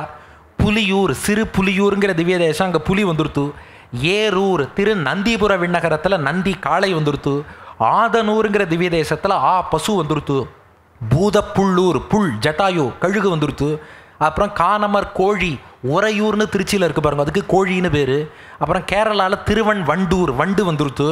காண்தகு கவியூர் நாதன் திரு கவிஸ்தலம்ங்கிற திவ்ய தேசம், கவின்னா குரங்கு, குரங்கு வந்துருத்து. குரங்கு இருக்குது, வண்டு இருக்குது, கோழி இருக்குது, அப்புறம் கழுகு இருக்குது, பசு இருக்குது, காளை இருக்குது, புலி இருக்குது, யானை இருக்குது. ஆனால் சிங்கம்னு மிருகத்துக்கெல்லாம் தலைவன் சிங்கம் தானே. சிங்கவேல் குன்றம்னு சொல்கிறோம். ஆனால் சிங்கத்தின் ஊர்னு பெருமாளுக்கு எந்த ஊரும் இல்லை. பார்த்தார், நான் உலகத்துக்கே தலைவன், மிருகத்துக்கு தலைவனுடைய ஊர்லேயும் நான் இருக்க வேண்டாமான்னு சொல்லி வானிலே மேகம் சூழ்ந்த சிங்கப்பூர் மண்ணில் மேவி, நான் பார் மிருகத்தின் ராஜா சிங்கப்பூருக்கு நான் வந்துட்டேன் அப்படின்னு இதுவரை மற்ற மிருகங்களின் பேரில் ஊர், இப்போ மிருகத்தின் தலைவன் பேரில் இந்த ஊருன்னு சிங்கப்பூருக்கு, சிம்மபுரியான இந்த ஊருக்கு பகவான் எழுந்தருளினான். எப்படிப்பட்ட சிங்கப்பூர்னா வானத்தில் எப்போதுமே மேகம் இருக்கக்கூடிய சிங்கப்பூர். மற்ற ஊர்லெல்லாம் கிளியர் ஸ்கை பார்க்கலாம், சிங்கப்பூரில் மட்டும் எப்போதும் மேகம் இருக்குங்கிறா. எதுக்காகன்னா இங்கே மேகவண்ணனாகிய ஸ்ரீனிவாசன் இருந்து அருள்மழை பொழிஞ்சுட்டே இருக்கான். அதுக்காக மேகம் சூழ்ந்த சிங்கப்பூருக்கு வந்துட்டான். அடுத்த 2வது பாட்டு. ஏன் சிங்கப்பூரை பெருமாள் தேர்ந்தெடுத்தார்னா அவரே ஒரு சிங்கம். சிங்கத்துக்கும் நம்ம ஸ்ரீனிவாசனுக்கும் நிறைய ஒத்துமை இருக்குது. ஆரண தலைவனாகி உயிர்களின் அரசனாகி வாரண கூட்டம் வீழ்த்தி அன்பருக்கு அன்பாய் வந்து பூரண பேடையோடு புண்ணியர் முழஞ்சில் வாழும் சீரிய சிங்கம் மேவும் சிங்கப்பூர் இதுவே என்றோ. அதாவது சிங்கம் ஆரணத்துக்கு தலைவன். ஆரணம்னா என்ன? ஆரண்யம் காடு. ஆரண்யம்ங்கிற காட்டுக்கு தலைவன். ஆரணம்னா வேதம்னு ஒரு அர்த்தம். ஆரணம்ங்கிற வேதத்துக்கு இவர் தலைவன். சிங்கம் ஆரணம்ங்கிற காட்டுக்கு தலைவன், பெருமாள் ஆரணம்ங்கிற வேதத்தின் தலைவன். 2, காட்டில் உள்ள உயிர்களுக்கெல்லாம் சிங்கம் அரசன், பிரபஞ்சத்தில் உள்ள உயிர்களுக்கெல்லாம் பெருமாள் அரசன். 2 பேருமே உயிர்களுக்கு தலைவன். அடுத்தது சிங்கம் யானைகளை வீழ்த்தும், பெருமாள் நம் பாபங்களை எல்லாம் வீழ்த்தி மருத்துவம் பார்த்துடுறார். 4, சிங்கத்துக்கு எவ்வளோ சக்தி இருந்தாலும் சர்க்கஸ் மாஸ்டருக்கு மட்டும் கட்டுப்படும், பெருமாளுக்கு எவ்வளோ சக்தி இருந்தாலும் பக்தர்களுக்கு மட்டும் கட்டுப்படுறார். அடுத்து சிங்கம் பெண் சிங்கத்தோடு இருந்தால் தான் சிறப்பு. இங்கே பெருமாள் ஸ்ரீதேவி பூதேவின்னு 2 பெண் சிங்கங்களோடு கூடிய ஆண் சிங்கமாக விளங்குகிறார். திருமலையில் கூட தாயாரை தனியாக திருச்சானூரில் போய் சேவிக்கணும். இங்கே அந்த கட்டம் இல்லை, பக்கத்திலே 2 தாயாரோடு ஜம்முன்னு மூலவரே விளக்குகிறார். அதற்கு மேலே சிங்கம் குகைக்குள்ளே வசிக்கும். இந்த பெருமாள் பக்தர்களுடைய இதயம்ங்கிற குகைக்குள்ளே வசிக்கிறார். அதனால் இந்த சிங்கம் சிங்கப்பூரில் இருப்பது தான் பொருத்தமானது. அடுத்து 3வது பாட்டு பிரபத்யேதம் கிரிம் பிராயகான்னு தயா சதகத்தில் சுவாமி வேதாந்த தேசிகன் பாடினார். திருமலையப்பனுடைய கருணை அப்படியே கருப்பஞ்சாராக ஒரு ஆறாக பொங்கி வந்ததுன்னு அதை அடியன் கொஞ்சம் எக்ஸ்டெண்ட் பண்ண சிங்கப்பூர் வரைக்கும். ஆறு போல் கருணை வெள்ளம் அஞ்சன மலையில் தோன்றி சாறுசேர் நதியாய்ப்பற்பல் நாடுகள் தாண்டி ஓடி பேருடை சிங்கப்பூரின் நீரிணை தன்னில் பேர்ந்து வீருடன் வடிவமேற்று விட்டுவாய் விளங்குமாறே. அதாவது திருமலையப்பனுடைய கருணை திருவேங்கட மலையிலேருந்து கருணை ஆறாக புறப்பட்டு ஓடித்து. அது அளவே கிடையாது இல்லையா, நாடு விட்டு நாடு நாடு விட்டு நாடுன்னு அது பாட்டுக்கு ஓடிண்டே இருந்தது. கடலில் போய் கலக்கணுமே, எங்கே கலக்கலான்னா இங்கே சிங்கப்பூர் ஸ்ட்ரெயிட்னு ஒரு கடல் இருக்குது, இங்கே கலக்கலான்னு கடற்கரை பக்கமாக வந்தது. ஆனால் இங்கே உள்ள பக்தர்களின் பக்தியை பார்த்துட்டு அந்த கருணைங்கிற ஆறு அப்படியே ஃப்ரீஸ் ஆகி உறைஞ்சு கெட்டிப்பட்டு வடிவம் கொண்டது. அந்த வடிவம் தான் உள்ளே இருக்கும் ஸ்ரீனிவாச பெருமாள். அப்போ திருமலையப்பனுடைய கருணை பொங்கி வந்து ஆறாக பாய்ந்து நாடு விட்டு நாடு சேர்ந்து சிங்கப்பூர் ஸ்ட்ரெயிட்டில் கலக்கலாமான்னு யோசிச்சுட்டு உங்கள் பக்தியாலே உறைந்து போனது, ஃப்ரீஸ் ஆனது, அதுதான் இந்த கருணையின் வடிவம். அடுத்து 4ஆம் பாட்டு மருத்துவன் மாமணி வண்ணன்னு உபன்யாசம் பண்ணியிருக்கோம் இல்லையா, அதுக்கு பொருத்தமா அருந்துயர் தன்னில் வாடும் அடியவர் யாவருக்கும் பெருந்துயர் பிறவி நீக்க பேரின்ப வாழ்வை சேர்க்க மருந்துடன் அமுதமாகி மருத்துவன் மணிமாவண்ணன் இருந்துடன் ரட்சிக்கின்றான் என் குறை எம்மனோர்க்கே. உங்களுக்கு பிறவி பிணியை போக்கி பேரின்ப வாழ்வை தர நான் இருக்கிறேன், கவலைப்படாதீங்கன்னு கை காட்டின்னு இருக்கார் பெருமாள். இப்படி அபயகஸ்தத்தோடு இங்கே பெருமாள் விளங்குகிறார் ஸ்ரீனிவாசன். அதனால இவன் இருக்கும்போது நமக்கு எந்த குறையும் இல்லை, எல்லா வியாதியையும் அவன் போக்குவான். அடுத்து 5வது பாடல் தாளினை பற்றினோர்க்கு தஞ்சமாயிருப்பேன் என்பான் தாழினை காட்டுகின்ற தடமலை ஸ்ரீனிவாசன். தாளினை பணியாதார்க்கும் தானே வந்து அருள்வேன் என்பான் தோளினை உயர தூக்கும் சிங்கப்பூர் சீனிவாசன். திருமலையில் உள்ள ஸ்ரீனிவாசன் இருக்காரே, வலது கரத்தால் திருவடியை காட்டுறார். அவர் கண்டிஷன் போடுறார், என் காலை பிடிச்சிக்கோ, என் காலை பிடிச்சி சரணாகதி பண்ணினா காப்பாத்துறேங்கிறார். சிங்கப்பூர் ஸ்ரீனிவாசன் இருக்காரே, கையை அப்படியே ரிவர்ஸ் பண்ணி இப்படி தூக்கி வச்சுட்டார். ஸ்டாப், நீ அங்கேயே இரு, நீ என்கிட்ட வரலைன்னாலும் நானே உன்னை தேடி வந்து காப்பாத்துறேன்னு திருமலையப்பனோட ஒரு படி மேலே கையை தூக்கின்னு இருக்கார் இந்த சிங்கப்பூர் ஸ்ரீனிவாசன். அடுத்து 6வது பாட்டு மூவுலகாளும் மாயன் முழுநல செல்வ கோமான் ஆவியை தூய்மையாக்கும் அற்புத சீனிவாசன் மேவிய செல்வத்தோடு தூய்மையும் விளங்கும் பூமி வாழ்வுற வந்தான் இங்கே மாயனின் மாயமென்னே. பெருமாளை நம்மாழ்வார் பாடும்போது உலகம் மூன்றுடையாயின்னு பாடினார் திருமலையப்பனை. எல்லா உலகமும் அவர் சொத்து, பெரிய பணக்காரர், ஸ்ரீனிவாசன்ட்ட இல்லாத செல்வமே கிடையாது. 2வது அவர் தூய்மை மிக்கவர், நம்மை கூட தூய்மையாக்குறார். அந்த தூய்மைங்கிற குணமும் இருக்குது. அப்போது பெருமாள்கிட்ட செல்வமும் நிறையா இருக்குது, தூய்மையும் நிறையா இருக்குது. அதனால் 2க்கும் பெயர் போன சிங்கப்பூருக்கு வந்துட்டார். இங்கே தான் செல்வமும் நிறையா இருக்குது, ஊரையும் தூய்மையாக மெயின்டைன் பண்ணுறா. Rich and pure Perumal, rich and pure பிளேஸான சிங்கப்பூருக்கு வந்துட்டார். அடுத்து 7ஆம் பாட்டு சிங்கப்பூர் நகரை காக்கும் திருமரு மார்பா போற்றி எங்குலம் காக்க வந்த எழிலுடை இறைவா போற்றி சங்குடன் திகிரி ஏந்தும் சதிருடை தேவா போற்றி பொங்கிடும் கருணை மிக்க கோவிந்தா போற்றி போற்றின்னு பெருமாளுக்கு பல்லாண்டு பாடுவதற்காக இந்த 7 டைம் அழுத்து பூர்த்தி பண்ணிவிடுறேன், ஒரே நிமிஷம். 8வது பாட்டு மலையினை சுமந்த கூர்மம் மறைகளை காத்த மீனாம் சிலையினை ஏந்தும் வீரன் சிங்கமாய் உதித்த தேவன் உலகினை அளந்த தாளன் உத்தமன் கீதாச்சாரியன் கலையற கற்றமாந்தர் கருத்தினில் உரைகின்றானே. அதாவது தசாவதார குணங்களை எல்லாம் இங்கே காட்டுறார். அதாவது கூர்மமூர்த்தியா ஆமையா வந்து மலையை சுமந்த மாதிரி உன் பாரத்தெல்லாம் எங்கிட்ட போட்டுவிடும், நான் சுமந்துக்கிறேங்கிறார். மீனா வந்து வேதங்களை காத்த மாதிரி இங்கே பெருமாள் வேத நெறியை காப்பாற்றி கொடுக்கிறார். அதுக்கப்புறம் ராமனாக வில் பிடித்து காவல் நிற்பது போல எப்போதும் நான் தான் உங்களுக்கு காவல்னு உணர்த்துறார். கம்பீரமாக சிங்கமாக நரசிம்மனாக வந்தது போல சிங்கப்பூருக்கு சிங்கமாக விளங்குகிறார். உலகத்தையெல்லாம் அளந்த பெருமாள் வாமனாவதாரத்தில் நான் தான் உலகத்தை அளந்தேன்னு ஃபாரினில் சிங்கப்பூரில் வந்து இன்டர்நேஷ்னல் பெருமாளாக காட்சி தரார். அதுக்கு மேலே கீதை காட்டி வழிகாட்டியது போல நம் வாழ்வுக்கும் வழிகாட்டுகிறார். எல்லாத்துக்கும் மேலே கலை வேறுபாடு இல்லாமல் இரு கலையாரும் கலையற கற்றமாந்தராக வழிபடும்படியாக இந்த பெருமாள் விளங்குகிறார். 9வது பாட்டு, பேதங்கள் ஏதும் இன்றி பெருமைகள் பலவும் கொண்டு வேதங்கள் போற்ற நின்ற வேங்கடத்துறைவோன் தன்றன் பாதங்கள் பற்றி நின்றால் பாபங்கள் யாவும் நீங்கும் மாதங்கள் 12 மாதவன் துணை நிற்பானே. இந்த பெருமாள் அடியார்களுக்குள்ள பேதங்கள் பார்க்க மாட்டார், எல்லாரும் ஒன்று. குறிப்பிட்ட குலம், ஆண் பெண், படித்தவன் படிக்காதவன், ஏழை பணக்காரெல்லாம் கிடையாது. பேதம் இல்லாமல் எல்லாரையும் சமமாக பார்க்கிறார்.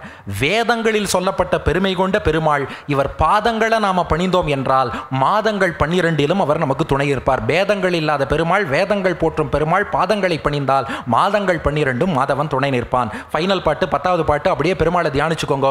அழகிய திருமண் காப்பும் அம்புய கண்ணிரண்டும் பழகிடும் பவளவாயும் பாழியன் தோள்கள் நான்கும் தழுவிய மடந்தை மாறும் சிங்கப்பூர் மண்மேல் நின்ற செழுமலர் தாழும் என்றன் சிந்தையில் நிறைந்தவாறே. இப்போ இந்த 10 பாட்டு கேட்டவாளுக்கு என்ன பலன்னா, வேங்கடேச பெருமானின் மென்தாள்கள் தமைப்பணிந்து வேங்கடேச கவி விரித்த விருத்தங்கள் இவை 10ஆல் வேங்கடங்கள் அடியார்க்கு விண் செல்வம் தான் சேரும் வேங்கடவன் அவர் மனத்தில் அகலாது மேவுவனே என்று இந்த பாடல்களை சிங்கப்பூர் ஸ்ரீனிவாசனுக்கு சமர்ப்பிச்சுட்டு இவ்வளோ தூரம் மருத்துவன் மாமணிவண்ணன் உபன்யாசம் கேட்டோம். கேட்டு நமக்கு என்னப்பா டேக் ஹோம் மெசேஜ்னா ஒரே மெசேஜ் தான் குலசேகர பெருமாள் கொடுத்தார்.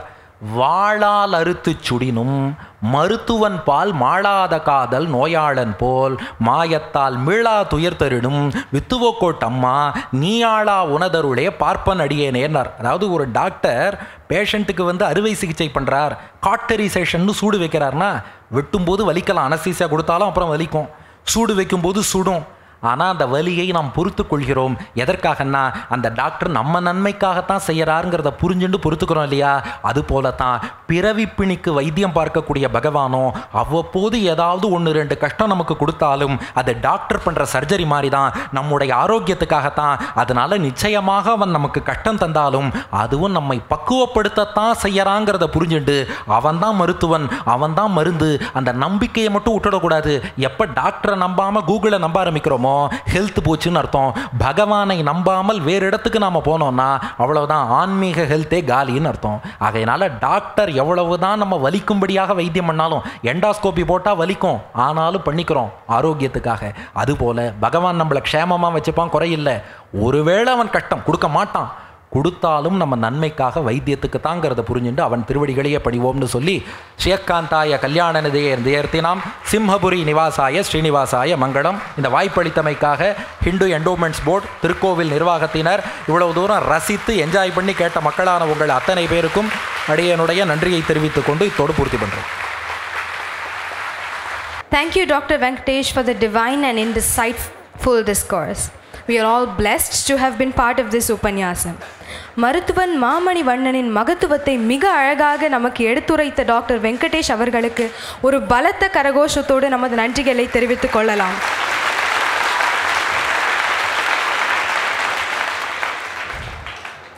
நாளை வசந்த உற்சவம் கலாச்சார நிகழ்ச்சிகளின் 6ஆம் நாள். பெருமாளின் அலங்காரம் உலகளந்த பெருமாள். நாளை இதேபோல் 7:30 மணிக்கும் நாம் கண்டு கழிக்கவிருப்பது கலியுக வரதன் ஸ்ரீ ஸ்ரீனிவாசன் என்னும் விவரிப்பு நாட்டியம். இதை வழங்க இருப்பது டாக்டர் வி பாலகுருநாதன் மற்றும் குழுவினர்.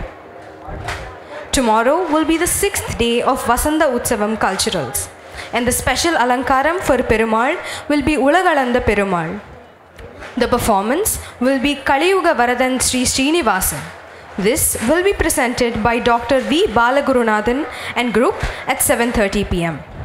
மீண்டும் சந்திக்கும் வரை நன்றி, வணக்கம். Thank you.